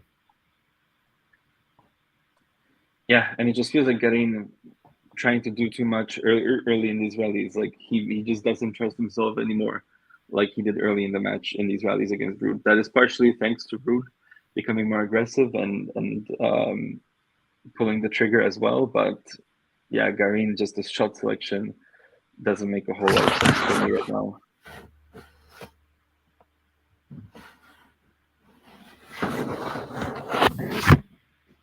I think pop up there, Liam Broady being really sad by the fact I think David Silva has retired from football.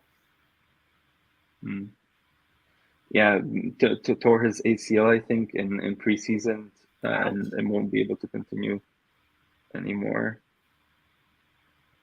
Yeah, long again from Garin. Funny enough, actually, Silva has a similar sort of look as Garin, I think. Maybe a weird joint thing to put together.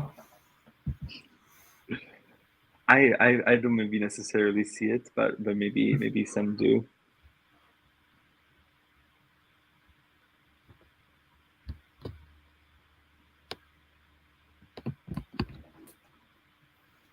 Oh wow, nice forehand by Garin.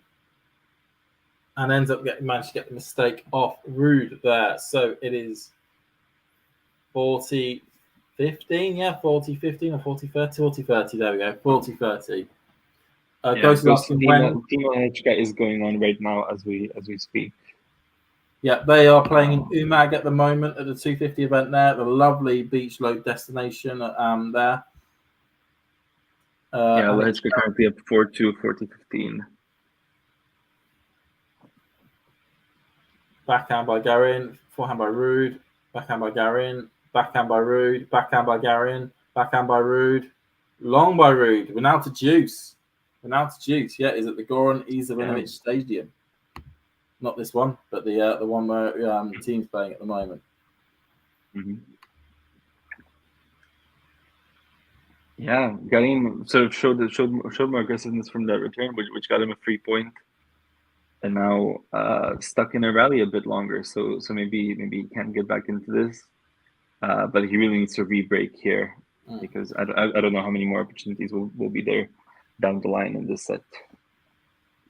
And also, interestingly, as Ruud's looking to take control of the point here, in the women's game here, in the women's tournament here in Hamburg, a little bit of a teen sensation, as sort of I say sensation, a teenager, a local teenager named Noma Nohaya Akugi, is one set all between her and Martina Trevisan, somebody I know who's been made fun of in the group chat here. But she is also a break up at the moment in the third set for the quarterfinal spot to get into the semis, as Ruud sorts it out to go 2 low up here in the third set here as well in the main stadium. So possibly serve plus one. It's a serve plus one winner with the forehand inside out. Now switches rackets to go receive up a break here in the third set. He's a break up in the third. He'll do what he wants. He'll of course be looking for another break, Garin, if he wants to. And and I would say, he probably has a long shot at the moment, but if he wants any hope at all, does not want to be going down a double break. Backhand by Garin, backhand by Ruud, forehand by Garin, forehand by Ruud. Oh, just clips the line as Garin hits it long.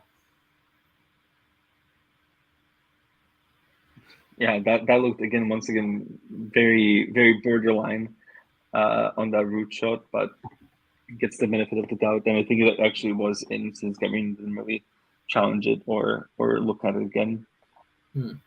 15.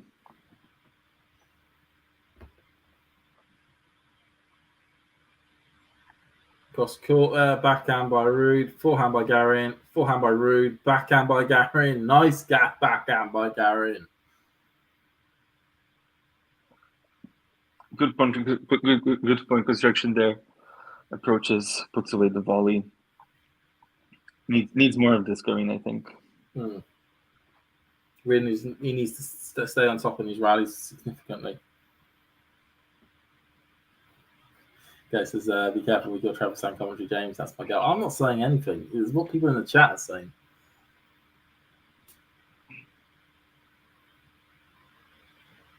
Oh, tries to do a bit of a fun forehand cross court winner there, but just ends up wildly hitting at that one, Ruud.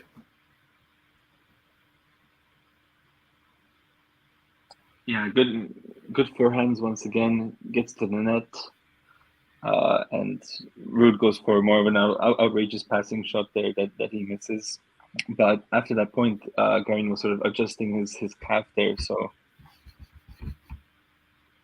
maybe that's a part of the issue. But it just seems it doesn't really seem like he's worse off physically than he was in the first set.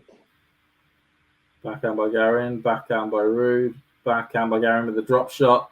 Ruud just about gets it and does a passing winner. Really quite close to the line there. It didn't have to be that close.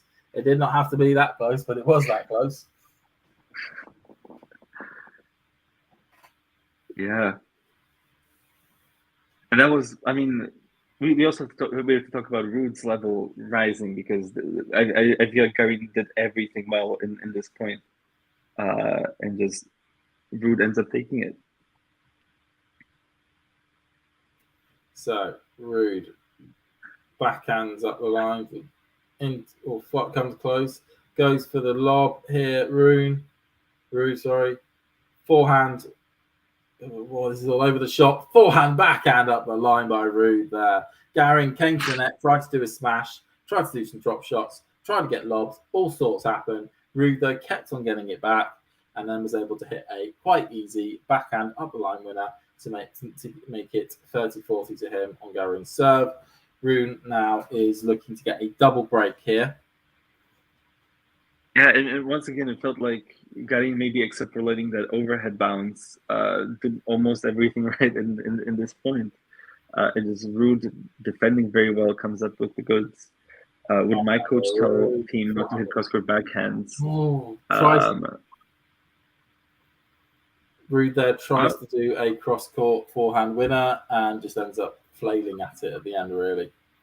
Yeah, very low into the net. I mean, my old coach would probably tell Dominic Thiem not to hit one-handed backhands at all. But yeah, it is what it is at this point with the backhand. Praying into his racket at the moment, Ruud. Cross court, forehand by Ruud, forehand by Garin to make it advantage Garin. Once again, moves forward very aggressively and gets the winner this time.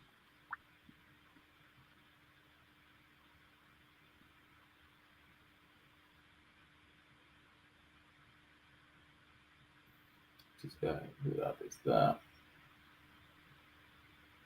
Cross court, backhand by Ruud, backhand by Garin. Ruud just about reaches it.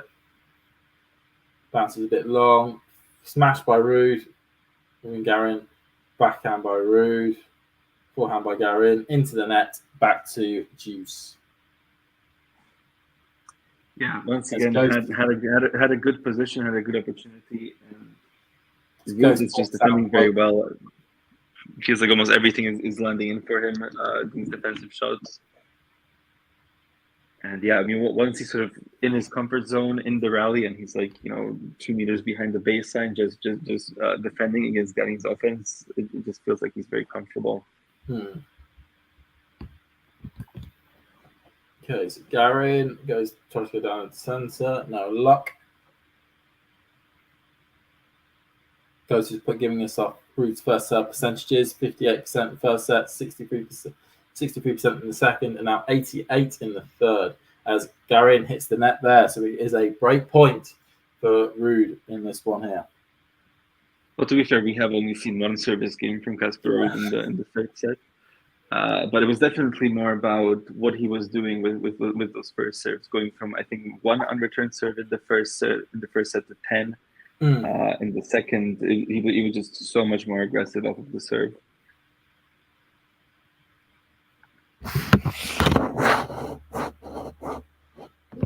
Pointed out by Hamburg there.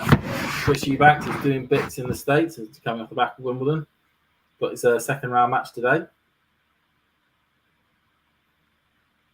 Oh, yeah, I mean, a terrible smash by Garin there. Just ends up flailing it completely in the wrong direction. Ruud is now a double break up. 3-love up here. Yeah, horrible overhead. And it just screams of a lack of confidence because we have seen him let, I think twice he let them bounce when he shouldn't have. 2 more times he has made errors of the overhead, and now with Ruud up a double break, it's tough to see a way back from this. It's not looking pretty.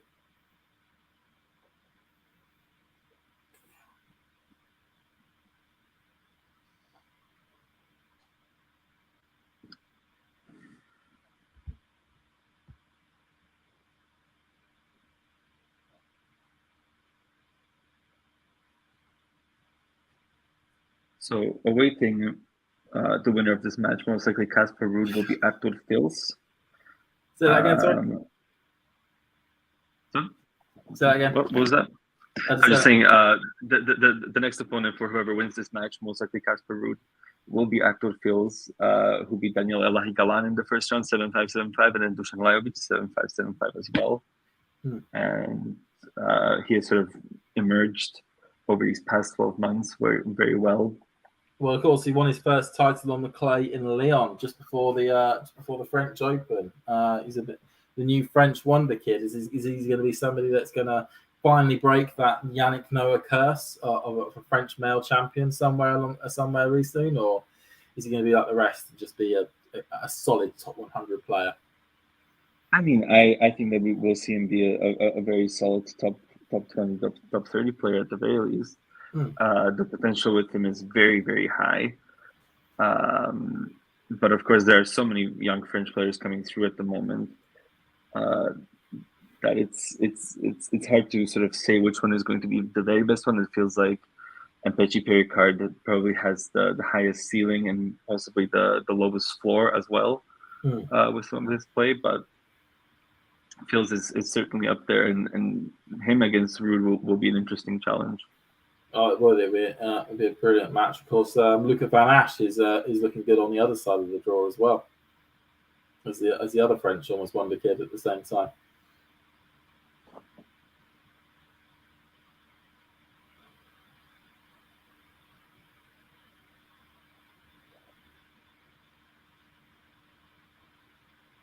Good shot there by Ruud, making it 15-all. Great rally from Ruud, goes sort of inside in with the forehand to then set himself up with the opportunity to approach, and it was a beautiful placed volley there.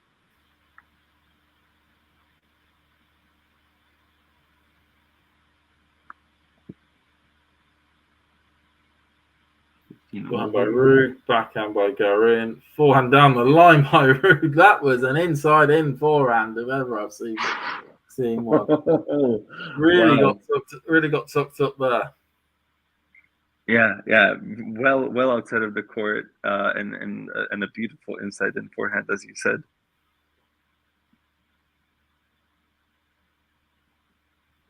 Just the way that skirts, it was like pinpoint accuracy. Cross court there, 40-15, got an ace. That's a bit of a rarity in this match at the moment. Yeah.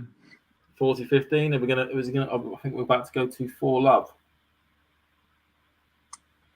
What do I make of Gaston's retirement at match point against Trunchetti? Yeah, look, I mean, we have seen Hugo Gaston come up with a lot of shenanigans. Of course, the most egregious being the purposeful dropping of a ball out of his pocket to try and get a point replayed, and he has done that twice now. So I'm entirely unsurprised. Like, of course, he probably wasn't 100% coming into the match because he had just won back-to-back titles going into this week. But it's just classless stuff that doesn't really belong in the game. I mean, there's no need to retire down a match point. Just take the next point, get it done, and leave it at that point. The assignment was a bit terrible. I mean, I think the last time I saw something like that, it was a match Emma Raducanu played against Jana Lestremska, the Ukrainian player, where it was 5-2. Emma was 5-2 up in the second set, 30-love up on her serve, and then Lestremska just retired because with a potential injury, not literally allowing those last 2 points to get played for Emma to win the match outright. Yeah. I mean, Lestremska also has a bit of previews with that, and some suspicious medical timeouts and stuff like that. Ruud decided he wanted to play tennis after all. Yeah, I mean, I don't know what it was in that first set, whether it was nerves or what made him sort of adopt that very, very passive style of play. But it's good to see that he has reversed it. I think just both Borstad finalists have just come out really knackered in this tournament because they expelled so much energy doing what they did in Borstad. Yeah. I mean, also Garin's level in the first set was insane. Like he wasn't missing anything. He was coming up with passing shots all over the place, return winners all over the place. So a lot of the stuff that we have seen him try to do in this second and third set was actually working very, very well for him in the first set.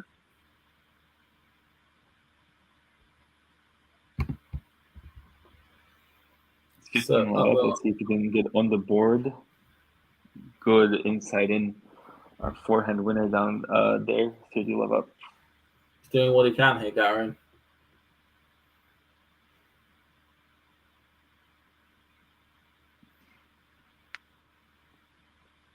So Garin goes up the tee, backhand by Ruud, forehand by Garin, backhand by Ruud, forehand by Garin. Long by Ruud, 40-love here, Garin. It looks as though he's probably going to get himself onto the scoreboard here. Yeah. Can't really see him getting back into the match as a whole. Down 2 breaks here, two games away for Ruud, but still good to win a game. Why not?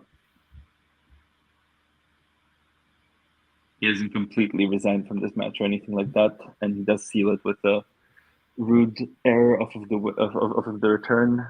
4-1 for Casper Ruud. Still looking pretty good though, yeah.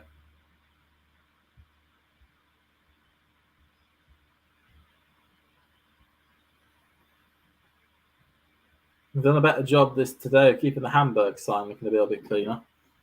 Last couple of days, it's pretty much been non-invisible. I don't know. I just find that an irritation when, like, especially on clay courts, because it gets covered in clay. Those sort of nice little signs that have the name of the place that the tournament's taking place in.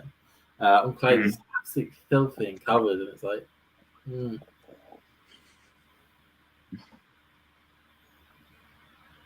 Yeah, I mean, who knows? Maybe they clean it off during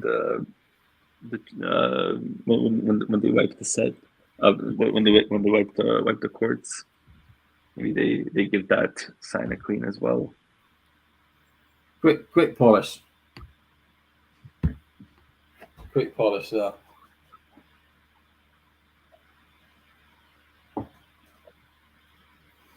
As the Dow just awkwardly pointing a camera at a bunch of people in the crowd and nobody really knowing what to do.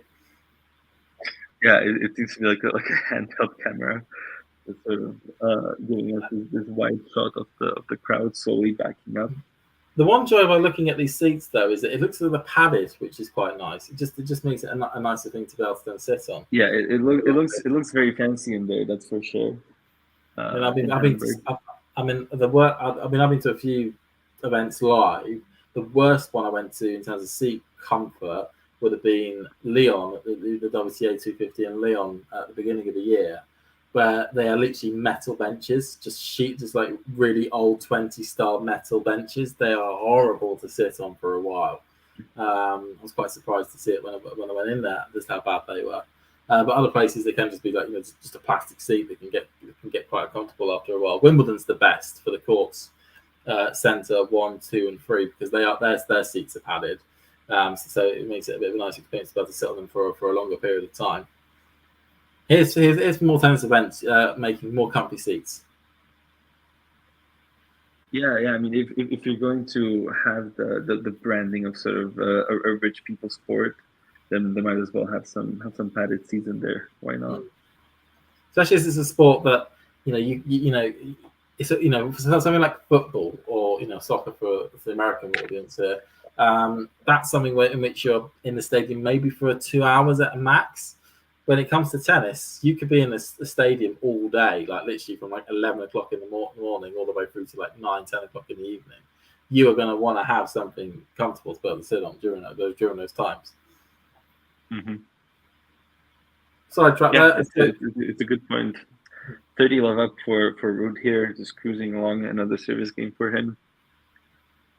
Yeah, 30 love for Ruud, backhand by ringing that. It goes to say, I think we're heading for another Rublev final. We may have a second time this season that we have the same finalist from one week to another. Jakob, can you think of the last time that took place this year? My memory is terrible, so I cannot recall it off the top of my head. Shall I give you a clue? Sorry? Shall I give you a clue? I can't hear. Sorry. I said, do you want me to give you a clue? Oh yeah, sure. It was in February. February. It was in February. It was Alcaraz and Norrie, right? It was Alcaraz and Norrie, yes. Do you remember which way around those results were? Well, Norrie won Rio, right? He did. So Alcaraz would have won the previous one, which I can't remember where they actually was. It Buenos Aires? It was Buenos Aires, yes. Yeah, Alcaraz won the first contest in Buenos Aires before Norrie evened the score in Rio a week later. Yeah. That was the Alcaraz comeback matches where he seemed sort of fit, sometimes more so than at other points. But still a huge win for Cameron Norrie to beat Alcaraz on clay. It is. It's and I know trying a bit tongue in cheek in the chat there. There was a thing around that Alcaraz being slightly injured for that Rio final, just slightly. But Norrie's now got 2 wins against Alcaraz under his belt. One on the hard court, that was in Cincinnati last year. That was quite an epic match actually. And then in Rio this year. Granted, I think they've played three other times Alcaraz has won, but still good to have multiple wins against him under his belt at this stage. Yeah, I mean, definitely you want to bank some in the head-to-head so it doesn't look ridiculous later on. But yeah, 5-1 up for Ruud here. Garin serving to stay in the match.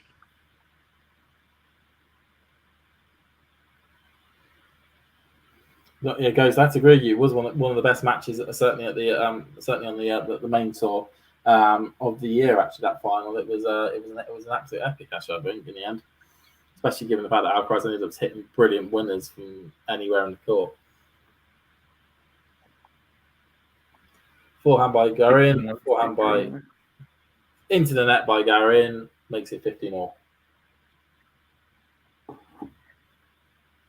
Yeah, writing very much on the wall here. I think for Garin, it is a real shame because when you think back to that first set and the level he was able to summon, it makes you sort of wonder how he has fallen so deeply to now number 120. He still, I think, has the quality to be a top 50 player at least. He just needs to sort of get some draw luck, get some results, like make sure he stays healthy. He does. I think the main thing though is that he's not going to be able to just like he did a couple of 3 years ago, where he could just pick up a boat ton of points in the South American Golden Swing and then basically ride off that for the rest of the season. He can't do that anymore. He's going to have to get good on hard courts, otherwise he's not going to have much luck. Yeah, and of course, I mean, him failing to defend all those points from the Gold Swing was why he is a big part of why he has dropped off like this. And I think that ultimately we will see him sort of land somewhere in the middle where it's not going to be as bad as it was this year for him. Good little drop shot there by Garin, though. Makes it 30-all. Yeah. Having to at least ask read the question there. 30-all. Ruud still 2 points away, but Garin hoping to extend this match by one more game at least.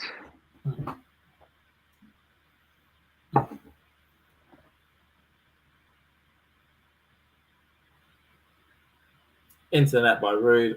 Been out. 40-30 for Garin.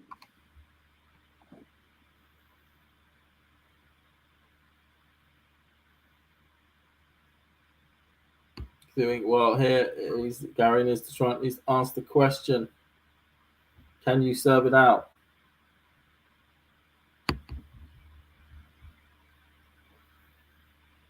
Forehand into the ground there. What a smash by Garin. Makes it 5-2. They go to he gets himself another sit down on those chairs. As we've got a good chat, a good discussion in the chat about Norrie winning Indian Wells. It was a brilliant time. So I was a Norrie fan myself. Yeah, I mean, bit of a fake Indian Wells title, being in October and everything.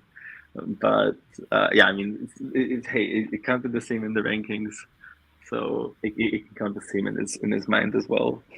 All I'm saying is, Cameron Norrie is the only player ever to win Indian Wells in October. And that's an accolade to take with him until his dying days. And he has a Masters 1000 title.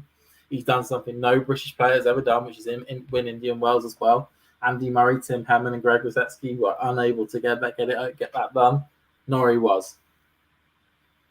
It's actually one of the two. I mean, all it took was a global pandemic to shut it down and move it out of the March slot, so it's not as hot.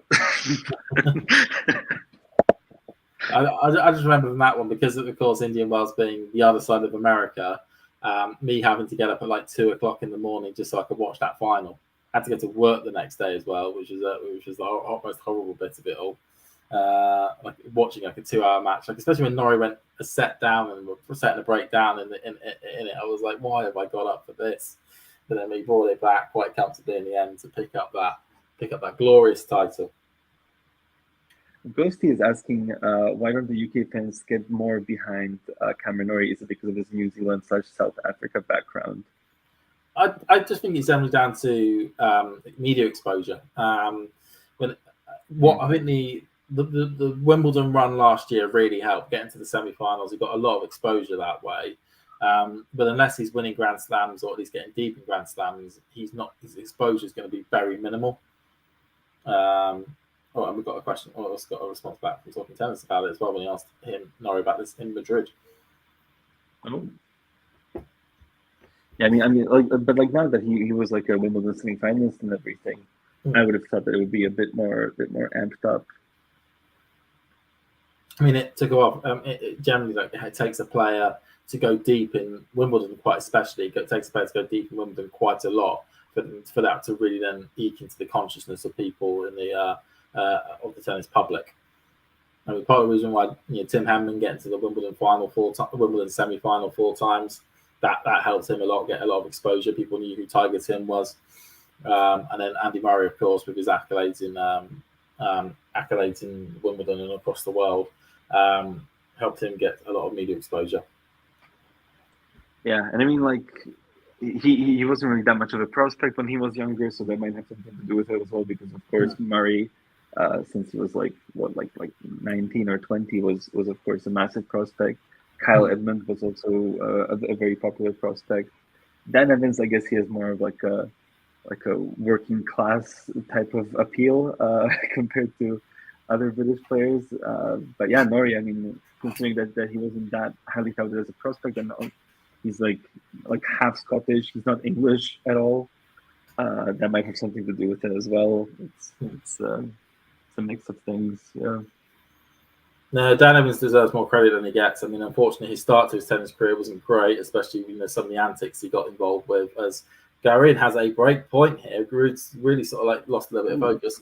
But yeah, his start to his tennis career wasn't great. He got banned for a number of years and actually ended up in prison, given some of the antics with illegal substances that he was getting involved with. But he, like I said, he's a working class tennis player, which is excellent to see. It's very hard to see that take place in the modern game a lot. In terms of a lot of the, at least I can notice from the British players' perspective. I mean, it was really heartening to see somebody called Henry Searle.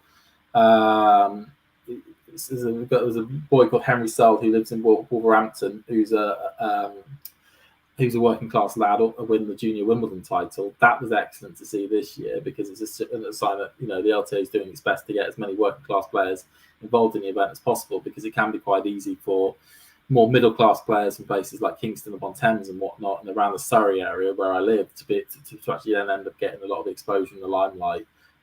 Whereas there'll be some very good working class kids dotted around every country really that could really take the game by storm. Yeah. I mean, what sort of turned me off of Dan Evans was a bit of the xenophobia around Aliash Bedene switching his nationality to represent Great Britain, where he had comments around him, not even sounding English, and stuff like that, which really was just sort of unpleasant to me. But as Ruud goes and wins it, he's got it all sorted here. It's a great point. And closes it out 1-6, 6-2, 6-2 over Cristian Garin. What's the question here, guys? You got look. I have to pretend Harry Styles is clever and Andy Murray is part of a big four. He's in the big four. You all can show Laurie some love. Of course, you can show more love. And you like Dan Evans, which is excellent. Other things about Dan Evans being your dog. Cool on that bit there. As we rock on that, Ruud has won. He's come through a scare match. Rublev had a bit of a scare match yesterday. He's of course on next. So if you've got this on your TV, make sure you keep that on. It's always good to see Rublev plays, especially with his monster forehand, which has been put on show at the moment.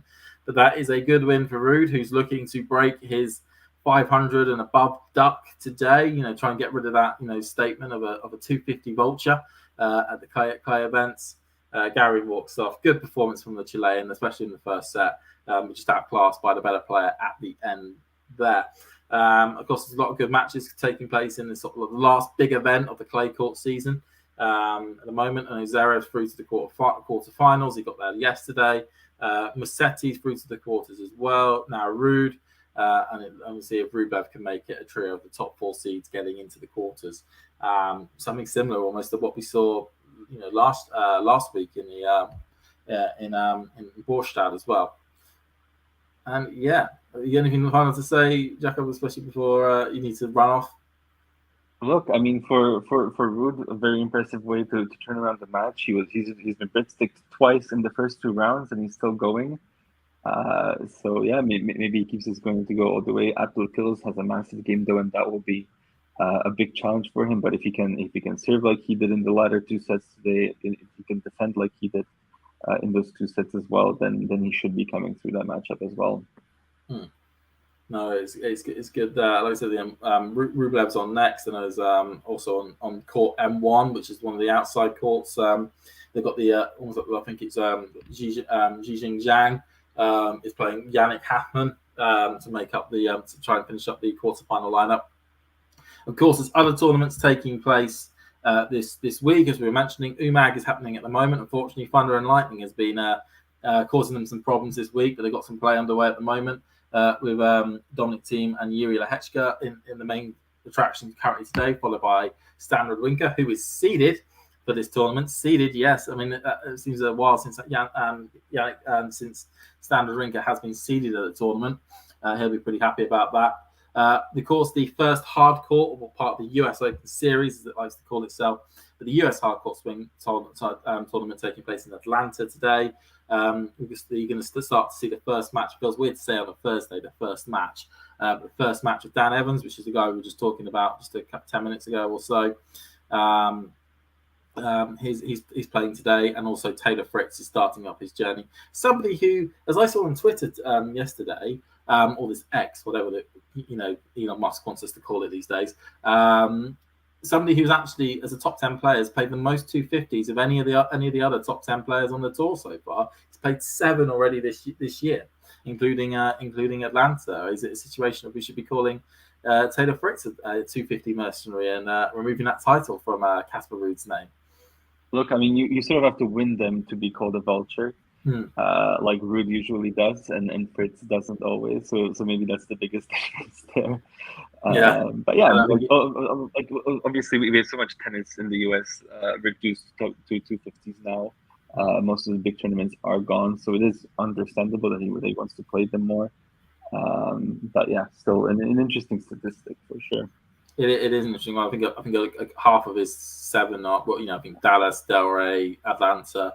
That's just the name 3 of his 7 that he's played that have been that have been in the USA, and other US players like to go there to continue playing some matches and whatnot. And just other tournaments as well on the women's side, as we're mentioning, Warsaw, Iga Świątek, top seed and world number 1, is currently playing at the moment, looking to win at home event. Of course, that tournament changed from being, as we mentioned in our weekly show, it changed from being a clay court event last year to a hard court event this year. That's pretty good for the thing. As we can see, Thiem and Lehechka are 2 games apiece in the second set. Thiem looking to he's got a chance here. He's got this tournament, and he's also playing in Kitzbühel next week to see if Thiem can at least revitalise something of his season at the moment, which has been damn near terrible. I mean, the worst part of it was when he lost the first round of a clay challenger the first week of the grass court season, when literally you would have thought it would have been the best chance for him to pick up wins.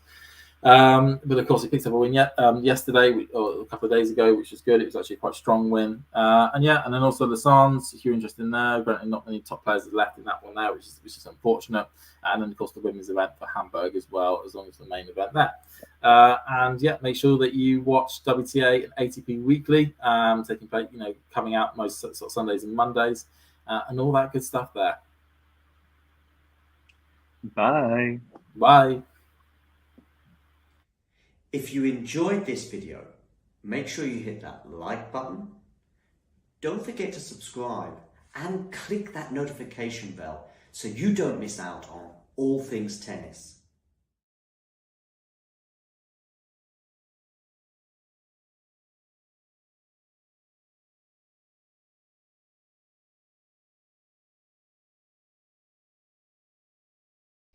Thanks for tuning into this watch along. While there's a break in play, here's a reminder to hit the like button, subscribe and click that notification bell. Your support helps to keep the channel going. While we're here, you can now become a member to enjoy perks including badges for the live chat, but also bonus material such as interviews with top players from both ATP and WTA tours. The membership link is pinned in the live chat. You can also follow us on Twitter, Facebook and Instagram. So whether it be serves or volleys, forehands or backhands, serve bots or drop shots, we've got you covered. Whether that be via our website, talking-tennis.com, where you can read features and interviews from our top writers. Or if you prefer us... Thanks for tuning into this watch along. While there's a break in play, here's a reminder to hit the like button, subscribe and click that notification bell. Your support helps to keep the channel going. While we're here, you can now become a member to enjoy perks including badges for the live chat, but also bonus material such as interviews with top players from both ATP and WTA tours. The membership link is pinned in the live chat. You can also follow us on Twitter, Facebook and Instagram. So whether it be serves or volleys, forehands or backhands, serve bots or drop shots, we've got you covered. Whether that be via our website, talking-tennis.com, where you can read features and interviews from our top writers.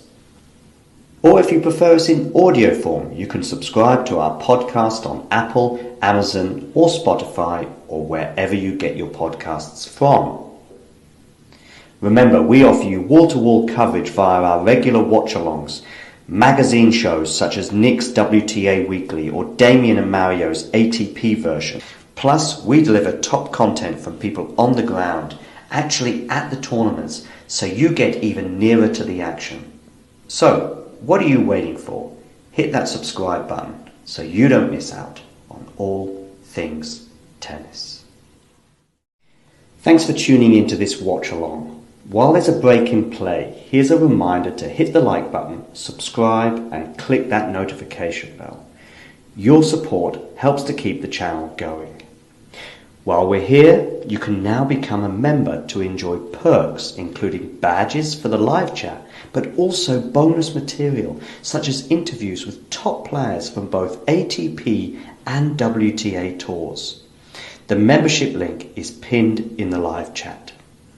You can also follow us on Twitter, Facebook and Instagram. So whether it be serves or volleys, forehands or backhands, serve bots or drop shots, we've got you covered. Whether that be via our website, talking-tennis.com, where you can read features and interviews from our top writers.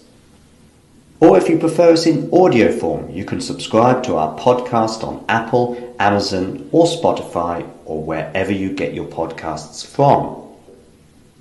Remember, we offer you wall-to-wall coverage via our regular watch-alongs, magazine shows such as Nick's WTA Weekly or Damien and Mario's ATP version. Plus, we deliver top content from people on the ground, actually at the tournaments, so you get even nearer to the action. So, what are you waiting for? Hit that subscribe button so you don't miss out on all things tennis.